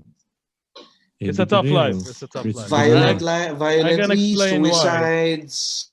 Who's that other guy na? Chris Benoit, di ba? Very tragic yung pagkapatay niya. Si Guerrero, yun. Also. Leon. Yeah. I can answer that. Go ahead. Why no? Si Reddy Guerrero. Reddy Guerrero. Well, to answer first the question that Roseph posed, if I were to pick, of course, I'd pick all the MWF moments because that's the best wrestling I've ever seen in my life. Legit. All other shows look inferior to me. Like even WWE's product now is like, you hire me and William and all these guys to be your creative directors is easy, done. But growing up, funnily enough, my favorite wrestler was Bret Hart because back then I enjoyed the fact that he was saying he was the best compared to everyone. The best there ever is, the best there ever was, the best there ever will there be. ever The will best be. ever will be. The best there is, the best there was, and the best there ever will be. I always imagined myself being the kid that would get the glasses. You know, that he would put the glasses. Like I always kaya that became something kasi meron kaming character sa MWF. Yung pangalan niya si 90s action hero Gig Striker. So ito parang George Stregan, Robin Padilla rolled into one na mga ganon. So instead of giving Gig Striker mga actual wrestling matches, gumagawa kami ng parang mini movies. So yun yung parang yung pinaka first show namin, yung kasaysayan, was like a mini movie na inintroduce yung character na si RG, inintroduce yung character na si Gig Striker. Tapos yun may nag-snatch ng bag ni Maria Ozawa, tapos si Gigs at si RG they try to get the bag back. Tapos meron pang, "Oh, are you okay? Yeah. Well, thank you for helping me. What's your name, miss?" "I'm Maria." "I'll go get your bag back, miss. It's Gigs." Ganong mga Robin Padilla level na kapogian. Tapos, during that match, di ba, it was on video, pinapakita sa video. Thus, this is something I don't think I've ever seen until we did it. From the video, nagtakbuhan yung mga snatcher. Tapos, yung mga snatcher dumating sa live venue namin sa Centris. Tapos pumasok sila sa ring. Tapos, here comes RG and Gigs. Hinahabol sila. Tapos, parang impromptu match. Nagbakbaan sila. And then, Maria Ozawa comes in to get her bag back. So, that was a pretty iconic moment for our history. Si Farley fan na ng MWF. Nakikita mo na yan si Farley sa mga show ninyo. I love it. Bahay ko pag may lumaban sa MWF, kahit TTHS pa siya. Basta Farley. Pag may special guest ako ulit na ganong level, alam mo naman, you know how to reach me, bro. Para may meet and greet. Tama. QC, pareho kayong QC. Maria. Hindi, para nag-a-apply na to sa MWF si Farley. Oo eh. Pwede yan, manager. Pwedeng manager yan. Bakante ako MWF, Tuesday tayo eh. I already have a name and character for Farley. Yeah. Mamaya, anuhin natin yan. Farley Bogans? MW Farley. MW Farley? Lol. Lol. Go. I loved Bret Hart. I love Bret Hart. Even though, ironically, I say today, part of the reason why I don't like wrestling now is because they just say I'm better than you.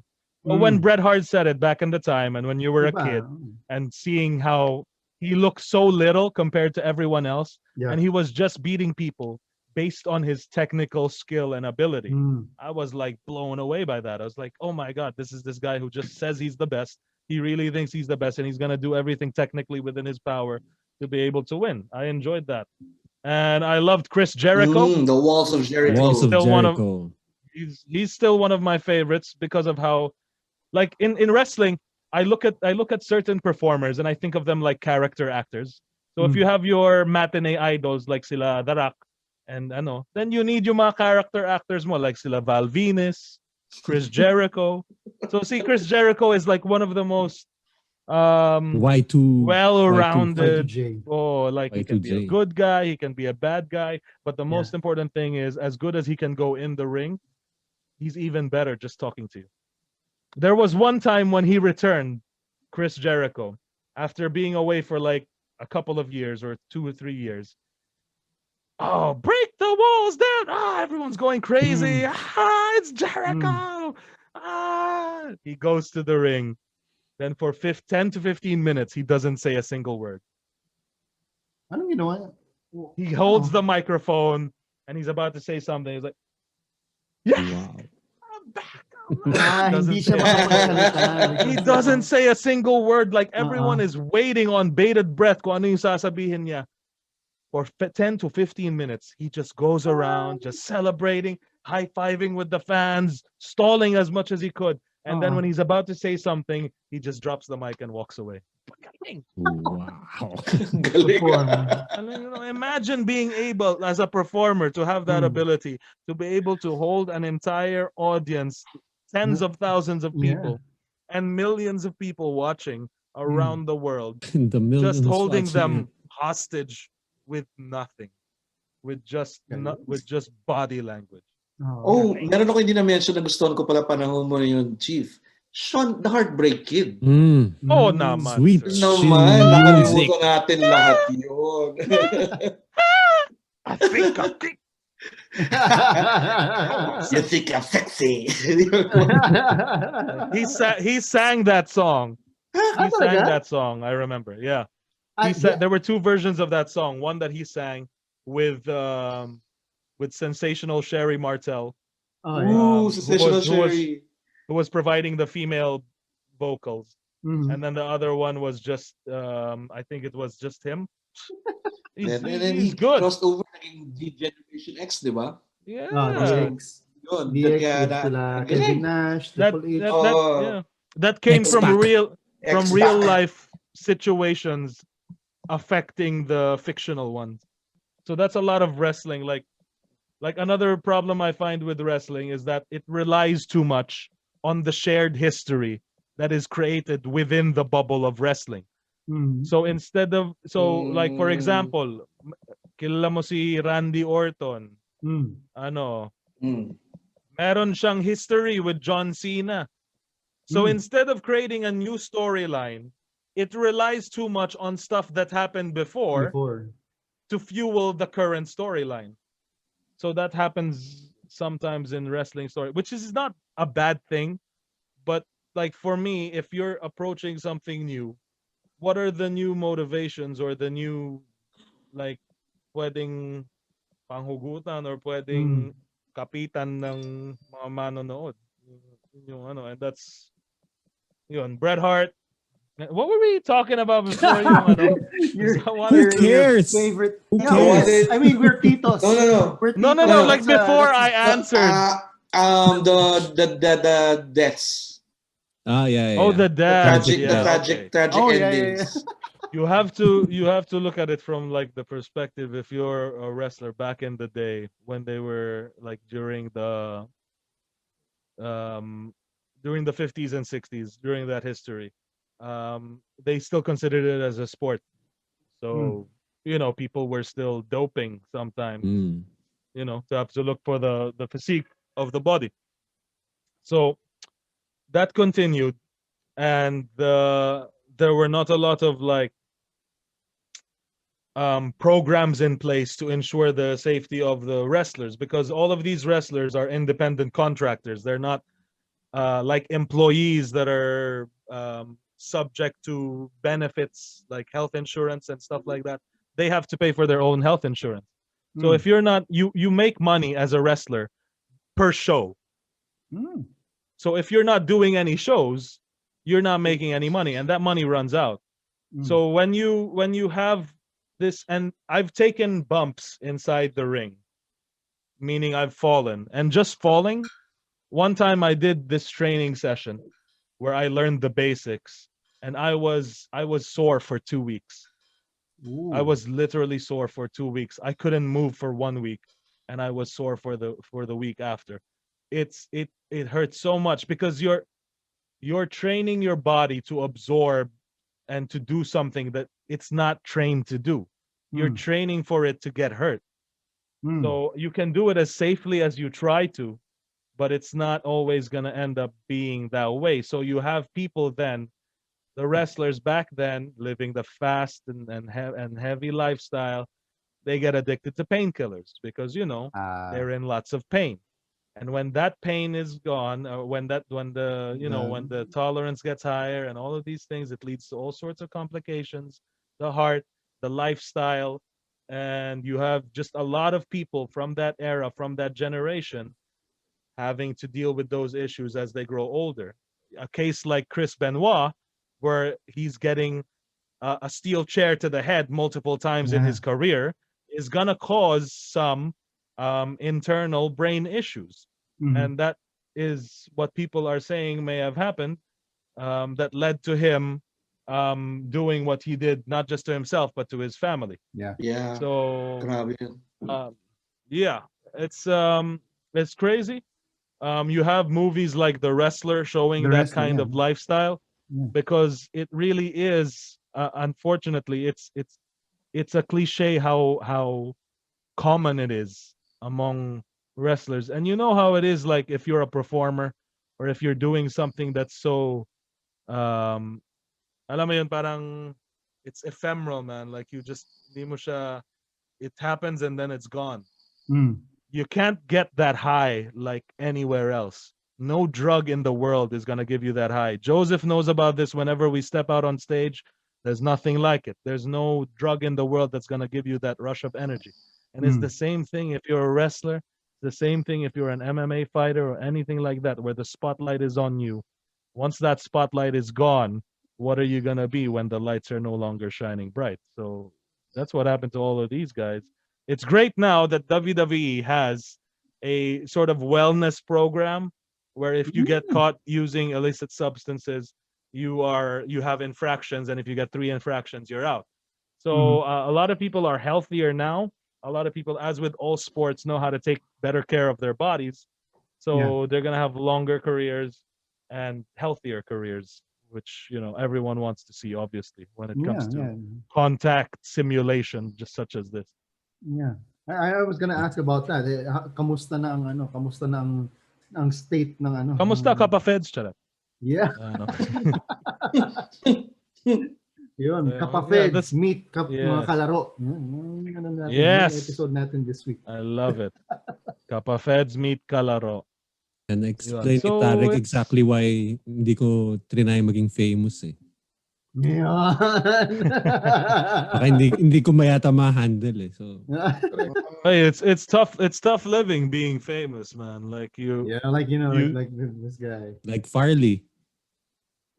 Yeah, like Farley, man. Like since he's a public figure, hindi siya pwede basta-basta di ba? Magliwaliw. Magliwaliw sa mga Grabe kayo. Yeah. Sasabihin ko na naman, ako host dito. Akala mo, Tarek, sa MWF lang yung may storylines. Kami rin dito, meron din kaming mga recurring storylines. Yun, si Hey Harley, man, that's why the Kalaros they tune back in, bro. They want to see the progression of that. Yeah. Those are the hidden Easter eggs, if you got those loyal fans who start from the very start and they're always watching and they appreciate what you're doing. They're the ones who are gonna appreciate those little stories, so. Okay. Yeah. Ayun. So yun ang mga memories natin, from way back when. Sorry. Go Can ahead, I just brother. say one last thing? Sorry. Go, brother. My absolute favorite memory that is always ingrained in me ever since was, I remember when I was like 13 or 12 or mga puberty age na or something. May isang part ng WWE na parang si Undertaker, kinidnap niya si Stephanie McMahon. Itong si Stephanie McMahon, sobrang crush ko yun. Like, oh my God. She's married to, diba? Triple H. Triple H. Triple H. She's married to Triple H. And I hate, that's why a lot of people hate Triple H. Because they got to be with the boss's daughter. That's the real truth. So yun, man, like Undertaker, they kidnap Stephanie McMahon. They dress her in this nice dress. And then you have Stone Cold. He comes out and he saves Stephanie McMahon because the Undertaker is marrying himself to Stephanie McMahon. Yeah. So he saves Stephanie McMahon, even though Steve Austin and Vince McMahon are fighting. And I just love that moment because Vince McMahon comes out and he thanks his like bitter rival Steve Austin for doing the right thing and saving his daughter. And that was just like, there was so much depth to that. There was so much just like everyone's going crazy, and then you have Stephanie McMahon. So that's a perfect trifecta. That's right. I-google na ni Marley. Sorry. Google Undertaker Stephanie McMahon Stone Cold wedding. One last question for everybody. Has anyone tried any of the wrestling moves on somebody? Because I remember I tried doing a tombstone pile driver on a younger cousin before. But on the bed. Nag-try yata akong yung Razor's Edge. Tinatry ko before. Pero parang payatot ako nun eh. Hindi ko namang mabubuhat yung mga kaibigan ko nun eh. Never ko siyang, yun lang. Lalo na, hindi ko kaya yung gano'n, yung pile driver, tombstone. Hindi ko kaya yung mga gano'n. Kakaiba yung kailangan mo na nun eh. Payatot ako eh. I broke my cabinet jumping from the top rope onto my bed. Stuff like that. And the ceiling was super low. So I could just do elbow drops, frog splashes.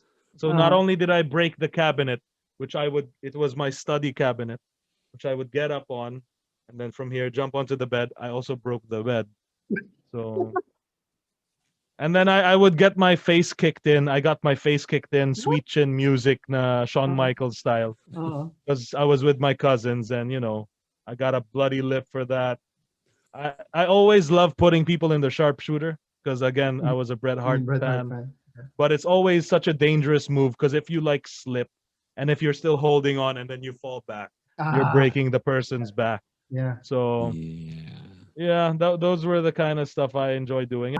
Ikaw, Gar, may mga tinry ka ba ever na Wala. mga wrestling moves?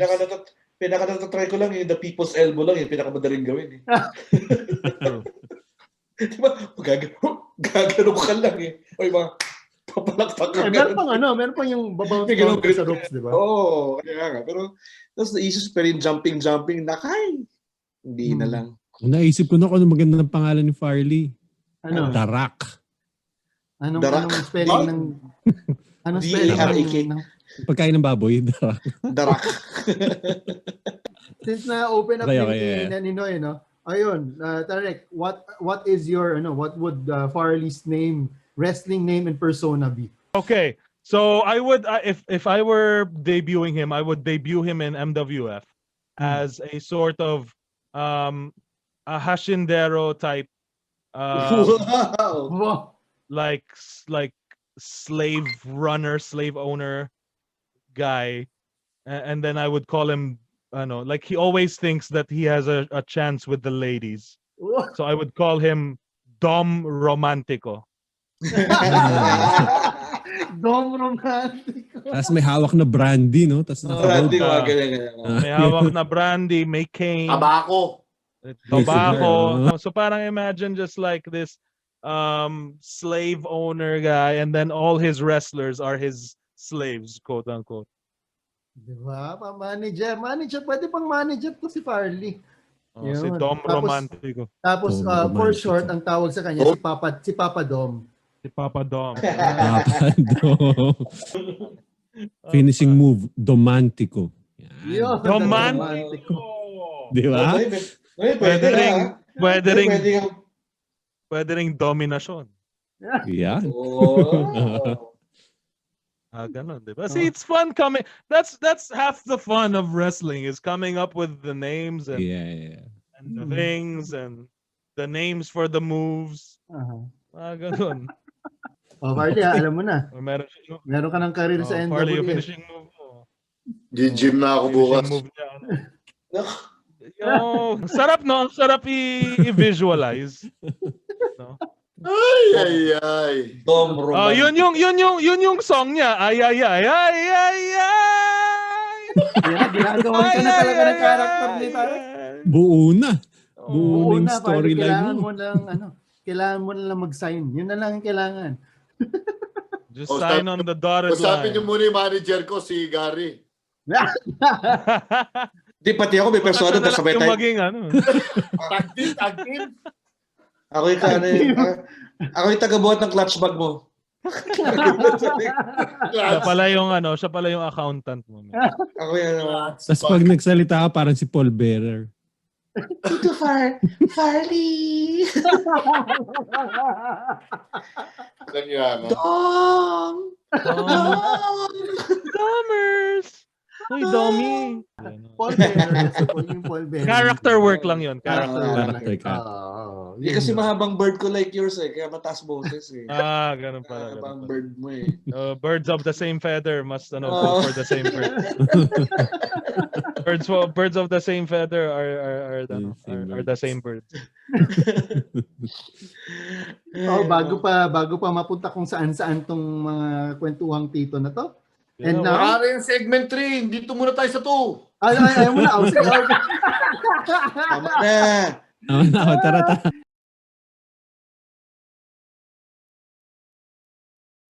And now for something different.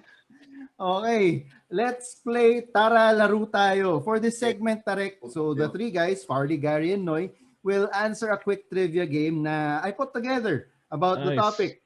While they're Nice, answering, nice. I'll also ask you some questions.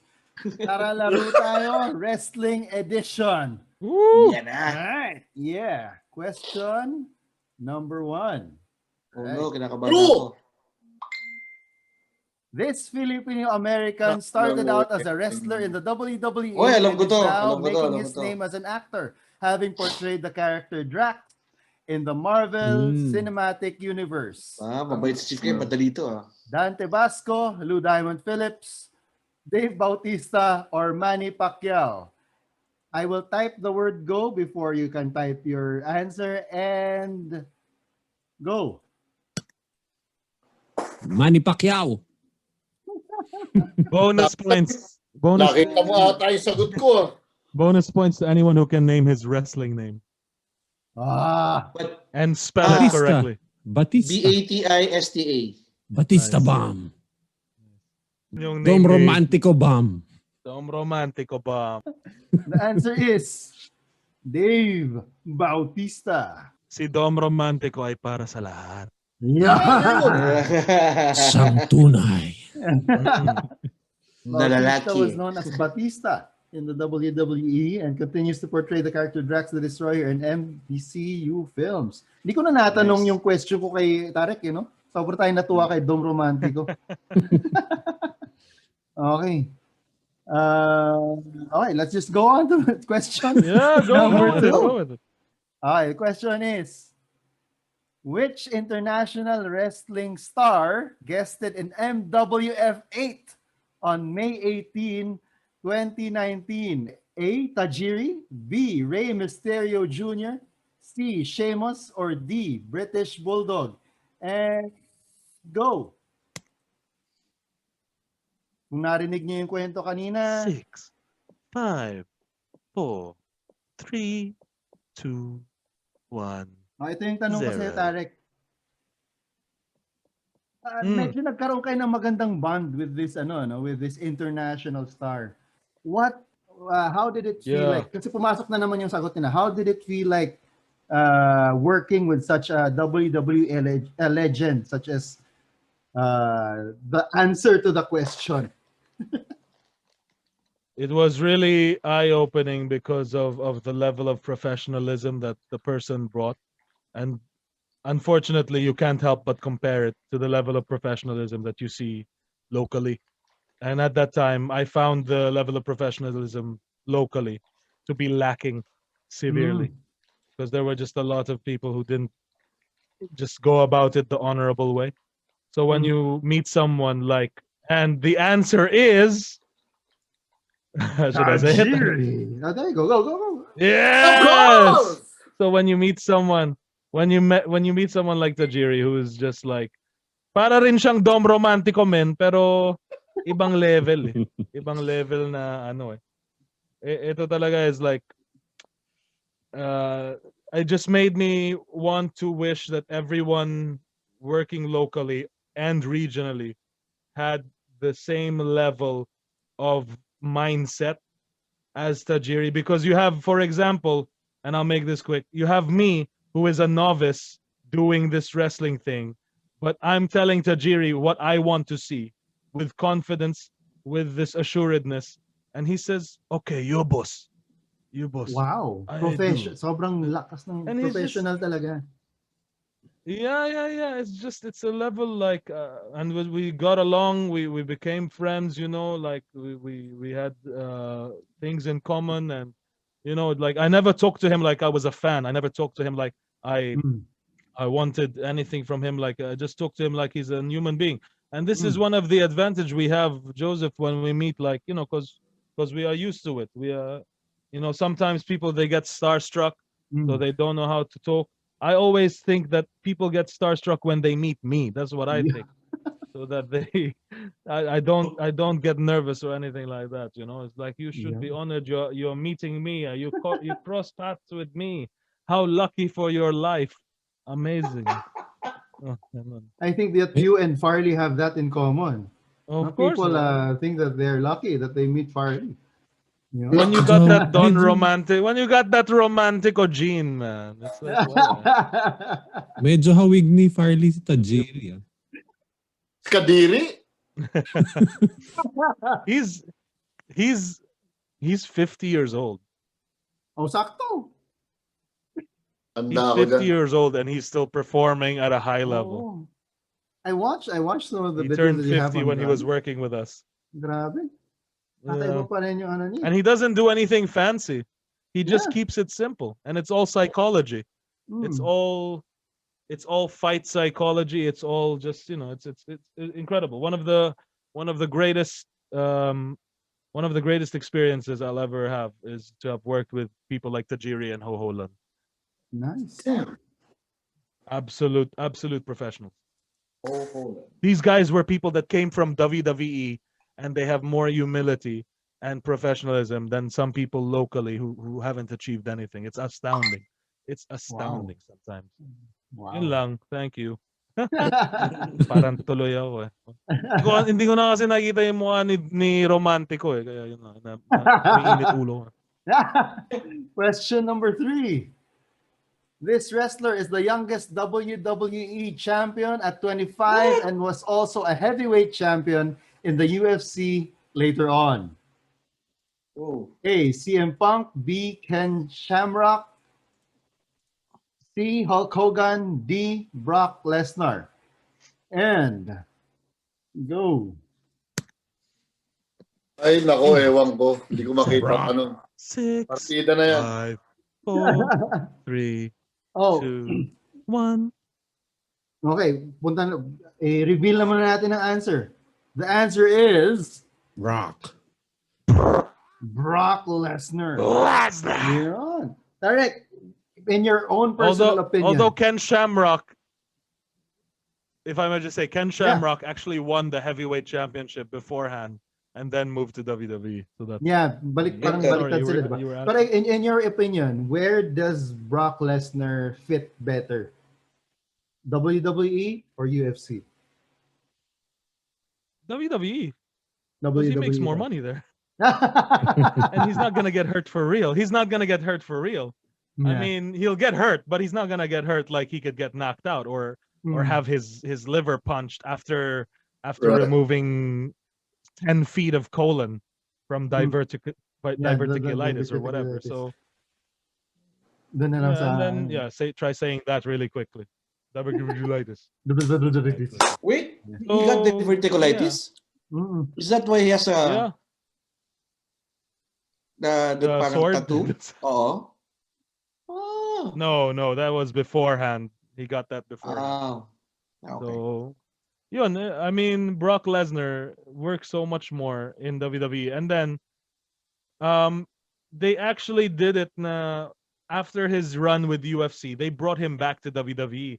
And this is what my problem was with wrestling. They tried to legitimize pro wrestling in terms of like making it a sport or something, but it's not. So, you're bringing in that history of UFC and adding it to Brock Lesnar, who is already such an incredible draw. He became an incredible draw due to his time in wrestling, became an even bigger draw with his time in UFC, winning the championship. And now he's such a big draw in wrestling, and you build him up as this monster. And you look at him, who is going to beat him? No one. That's why they had to bring in Cain Velasquez. Talaga? WWE si Cain Velasquez? Yeah, Cain Velasquez went to the WWE. Pati si Ronda Rousey. Para lang may makatapat si Lesnar. Yeah. I mean, you have someone like, one example. Meron isang wrestler sa WWE whose name is Braun Strowman. They give him the billing Monster Among Men. Yun yung name niya. in one match, na triple threat, Roman Reigns, Brock Lesnar, and Braun Strowman. Braun Strowman does a mistake with Brock Lesnar na parang he kind of hits him a little harder than he should have. And Brock comes back and gives him just one punch. And Braun Strowman is like just stumbling. And he's like, what is happening? And so parang like, that'll teach you. Be safe with how you hit me. So he can legitimately knock someone out. Yeah. So it's hard to suspend your disbelief. But they also don't do a good enough job of letting you suspend that disbelief anyway. So, yun. Brock is good anywhere he goes because he's Brock Lesnar. This is the guy who in wrestling once did an F5 to a one-legged wrestler. So he doesn't care. He's a draw anywhere. Okay, let's move on. Gusto niya Question lang number naman, 4. one legs. Yes. Okay. Question 4. Question 4. Which WWE legend has made the most number of appearances in WrestleMania? This should be an easy question. This A. is a tough John one, Cena. B. The Undertaker. C. Macho Man Randy Savage. Or D. Diesel. And go.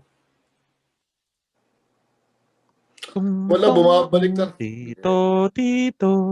Wisit.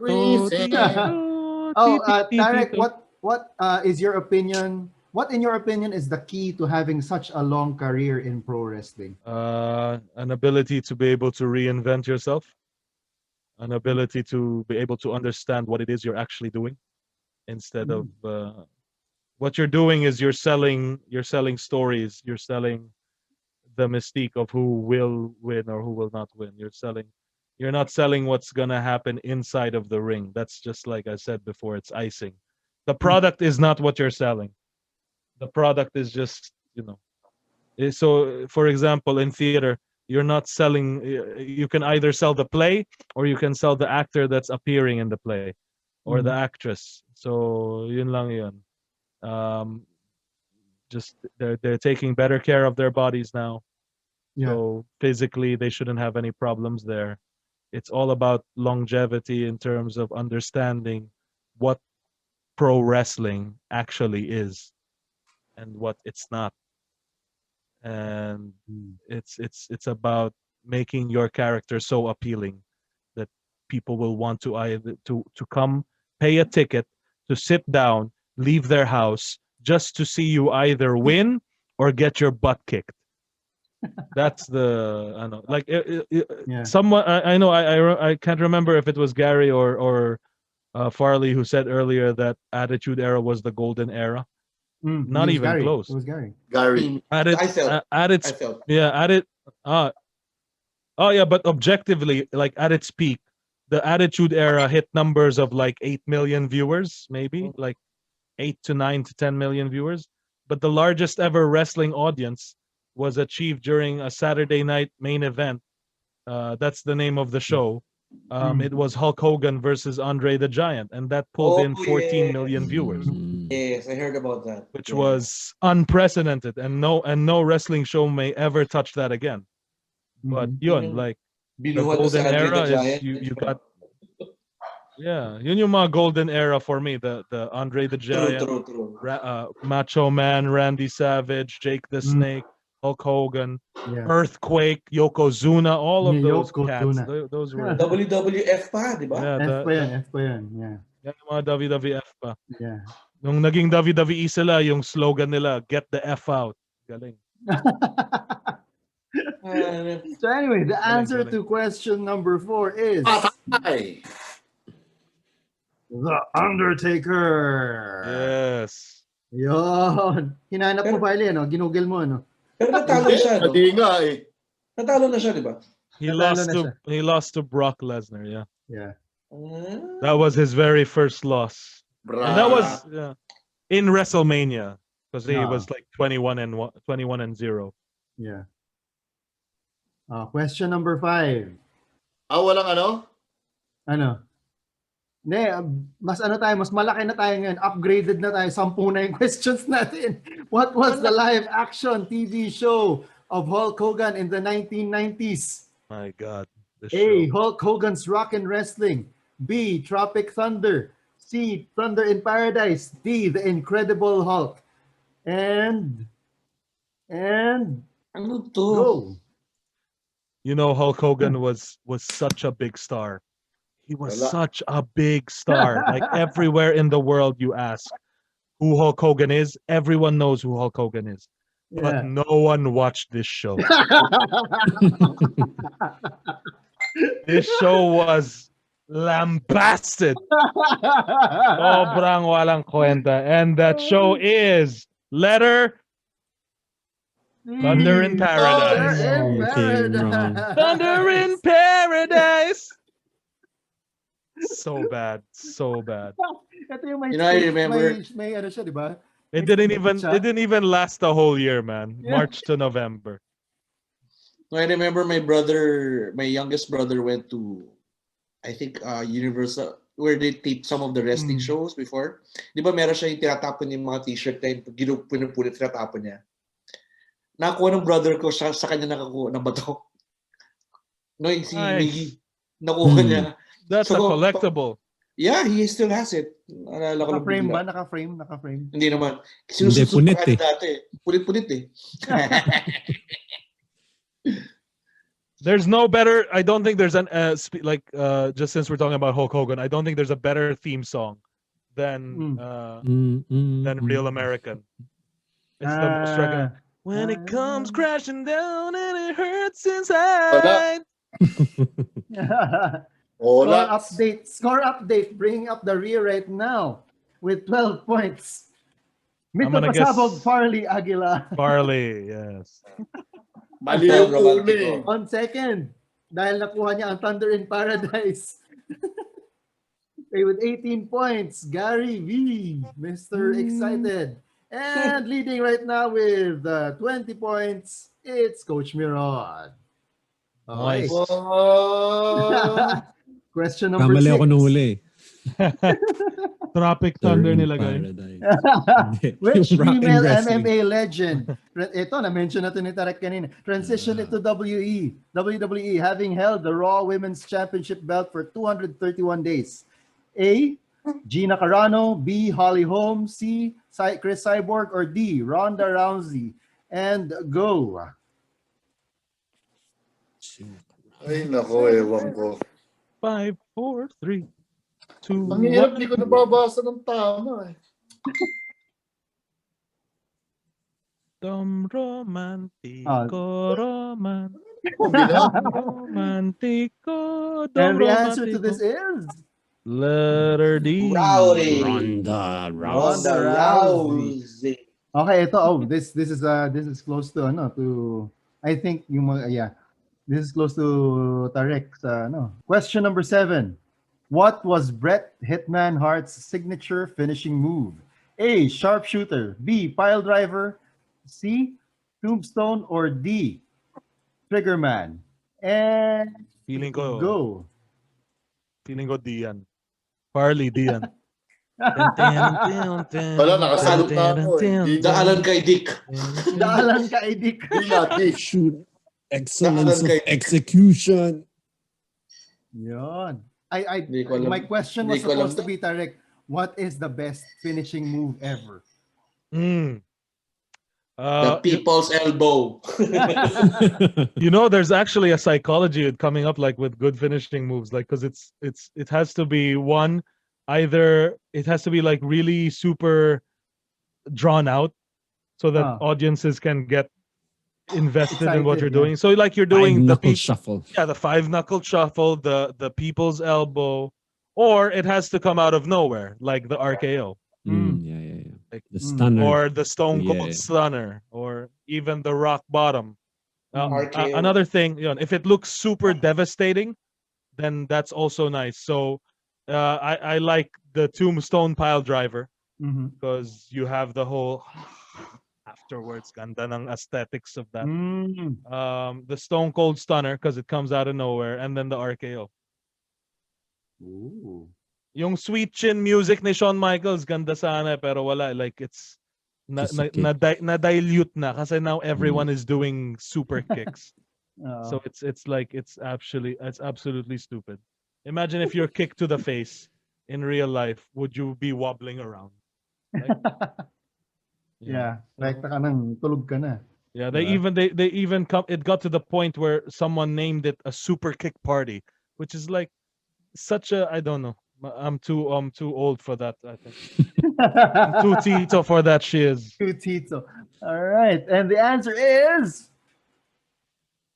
Sharpshooter. Sharpshooter. Yun. Is it right? Sasrigame or the scorpion hold? I mean, it looks like a Yeah. scorpion. Yeah, yung ano niya. The technical term, no, of the sharpshooter. Yeah. That's why Sting in WCW he uses the same finishing move. He calls it the scorpion, the Stinger scorpion hold or something like that. The scorpion deathlock. That's what he called it. Parang ang sarap magpa-stretch. Yung no? yeah, yung naka-paint yung face. Oo. Yung parang Mukha si siyang, The Crow. mukha siyang The Crow. Oo, yun yung ano niya. Mukha siyang The Crow. Okay rin yun. Okay rin yung si Stick. Question Yeah, si number Sting. 8. Ano sagot Kung doon? Pinoy lang siya, no? Ha? Sting energy drink. Yun. Nga, sharpshooter. Sharpshooter. According to Pinoy urban legend, how did the Ultimate Warrior die? This is hilarious. A. Poison dahil sa face paint. B. Heart attack. C. Pumutok ang veins dahil sa tali sa braso. Or D. Steroid overdose. And go. You know, it's so funny because I have friends na filmmakers. I forget. They made a movie about Macho Man. Here, like ano ba yun? Parang like namatay na si Macho Man or something like that. It's actually a really heartwarming. I never had a chance to see it, but it's it's got yun nga yung how people reacted back in the day of Macho Man and stuff like that. So that's something I have to watch. It's actually a well-made film by very good filmmakers. So I don't know their names. I forgot the name of the film, but if you know what that film is, yeah, just Catch it. just put it down in the comments and let other people watch it. Oh yeah. Ooh, yeah. And the answer is Ultimate Warrior. No, yeah, Ultimate Warrior. Macho Man. pumutok ang veins dahil sa tali sa braso. Yun, rumor lang siya. Ang totoong dahilan kung bakit siya namatay was he died of a heart attack. He legitimately changed his name from Jim Hellwig or whatever it was to Ultimate Warrior. Yeah. The Warrior, actually. Yeah. He had his name legally changed. Grabe, no? Ganon siya ka-dedicated. And that's what I'm talking about. That's what I'm talking about. Like sometimes the level of what's in here from those folks back in the day. You know, it's not all there. It's not all there. Question number 9. Eto, in the Netflix original series Glow, what was the nationality of the wrestling persona of Alison Brie? A. American, B. Russian, C. British, or D. Canadian? Parlian. And go. The hell? Atay. What kind of question is that? Maderep. Or just ladies of wrestling. Si Gary lang Hindi nanonood pa napapanood yun to? Not me. Talaga? Maganda siya. Although na-cancel na siya, sayang. 2 seasons lang. Yun. Well, it was loosely based on the... Loosely, very loosely based. Very loose. Yeah. Very loose, like some of their clothes. Very 80s. Outside of the wrestling. That's galing nung Glow na yun. Like that was really, it got a lot of people like remembering why they enjoyed wrestling in the first place. One of the points I wanted to make was that like with MWF, primarily we wrote each show thinking of kids in mind. Yung joke ko lagi is pag nakita natin sa probinsyano, hindi pwede sa atin. Okay lang yun. Ganun lang yun. Kung pwede sa probinsyano, pwede sa MWF. Pwede. Magandang ano yun. I forgot the main point originally that I was wanting to make. Because we got tangent. So another Tito moment right there. Like literally, I'm trying to remember it. I forgot what we were talking about before. we have a little bit more time. What are we doing here again? Oh, Where the hell am I? The answer is B, Russian. yes. Alison Brie as Ruth Wilder wrestled under the name Zoya the Destroyer. Zoya the Destroyer. Yun. Okay. And we're down to our last question. Nice. Salamat. Salamat. Question Oh, number a very 10. Tito response. Ay, salamat. We can rest. Eto, Oh, this is a Wow! Wow. High-tech, High-tech. high-tech tayo. Upgraded na tayo ngayon. May pasanda. Pangatlong buwan na natin eh. Okay, I love it, pakinggan I love nyo it. ha.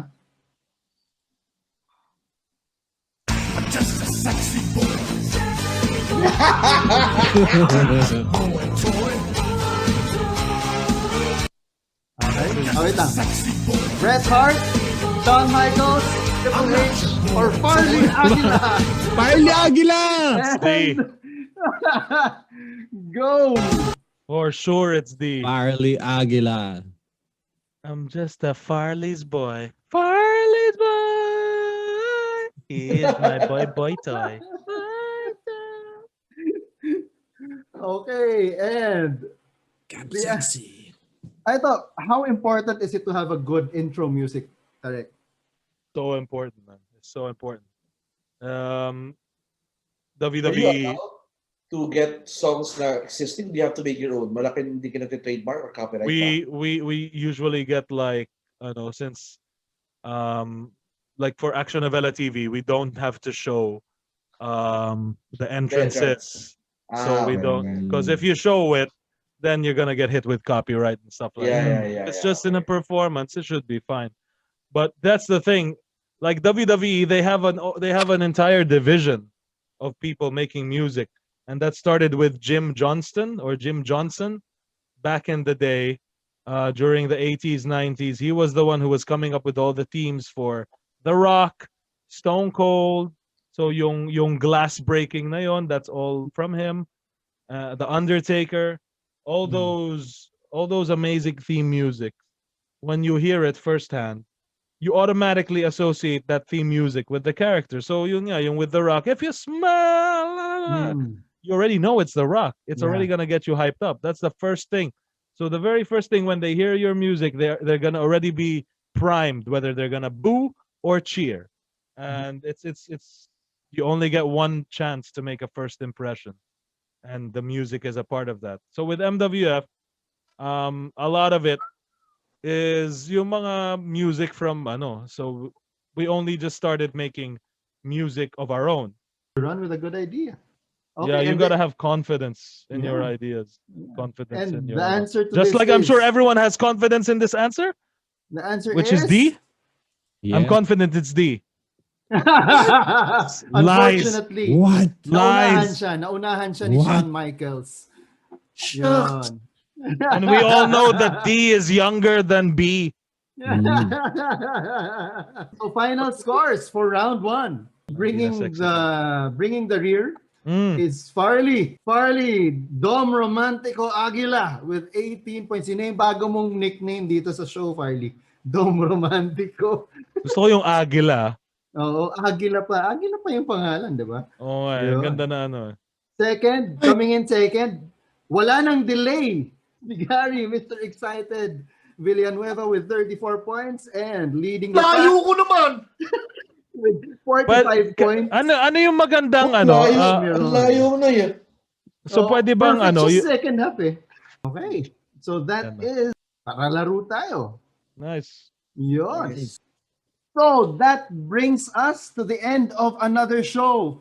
Pero before tayo tuluyang magpaalam, pasalamatan muna natin ulit ang ating guest na si Tarek. Brother, maraming salamat at sumama ka sa kalokohan namin tonight. Anything for you, brother. You know it. Okay. Okay, Tarek. Invite mo naman ang aming libo-libong mga manonood na i-check out ang inyong YouTube channel, pati na rin yung iba mong mga racket or gigs or mga social media accounts, imbitahan mo na rin sila. Sure. So to everyone watching, to all the Laronatics, Please check out Manila Wrestling Federation. Just type it on Google or wherever. Even if you use Bing, you can use Bing, Safari, whatever. Just type it, you'll find us. You'll find our Facebook page, Manila Wrestling Federation. Our Instagram is Manila Wrestling Federation. Our Twitter is at MWF Insider. And our YouTube page, of course, is Manila Wrestling Federation. There you will find 15 episodes of Action Novela TV Season 1. It's amazing viewing. You can watch that, and you can watch all of the other amazing content we got on our page, and hopefully we'll get to add to more of that. And as for stuff I'm doing personally, you can find me on Kumu. Follow me at Tareking Ball. That's at Tareking Ball. Because I come in like a wrecking ball, I wreck everything, sign the checks, and leave. That's how I do. Just like my brother Farley, we get in, we get out, we get in, we get out. We have fun while we're doing it. You know how it is. So just follow me at the Wrecking Ball. We have a lot of fun stuff happening there. I'm sorting out my schedule this week, actually, so that next week we're going full force as we can. And yeah, it's fun times, fun stuff. Go watch all the stuff that I have on Netflix so that they give me more money and more movies and stuff. Yeah, go watch Buy Bust on Netflix. Go watch General Luna on Netflix. And go watch that movie with Maine and Alden. Yeah, I was there. I was the one who sold the country to the Americans. So yeah, or was it the other way around? Okay, and ito Tarek, brother, do you have any parting shot para sa ating mga kalaro? You know, I'm gonna cut a promo then. Hey, you, ha? Kayong mga kalaro, ha? Kayong mga kalaro na nanonood ngayon, ha? Bakit hindi ba kayo naka-like, ha? Bakit hindi ba kayo naka-subscribe, ha? Bakit hindi niyo pa pinapalo itong laro-laro lang, ha?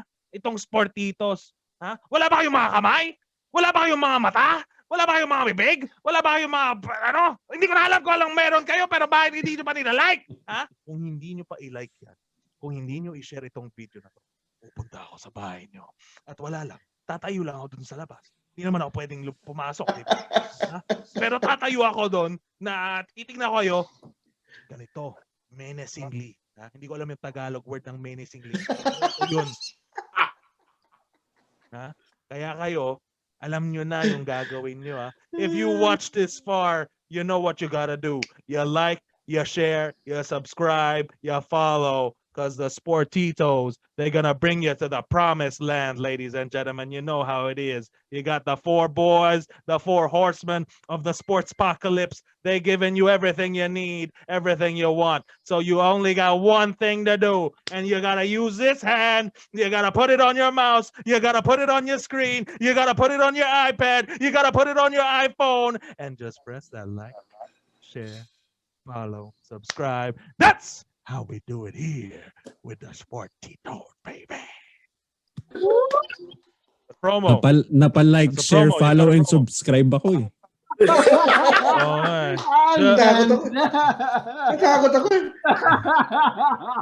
The trick to being me, I find, is that if you just keep talking, something good will come out.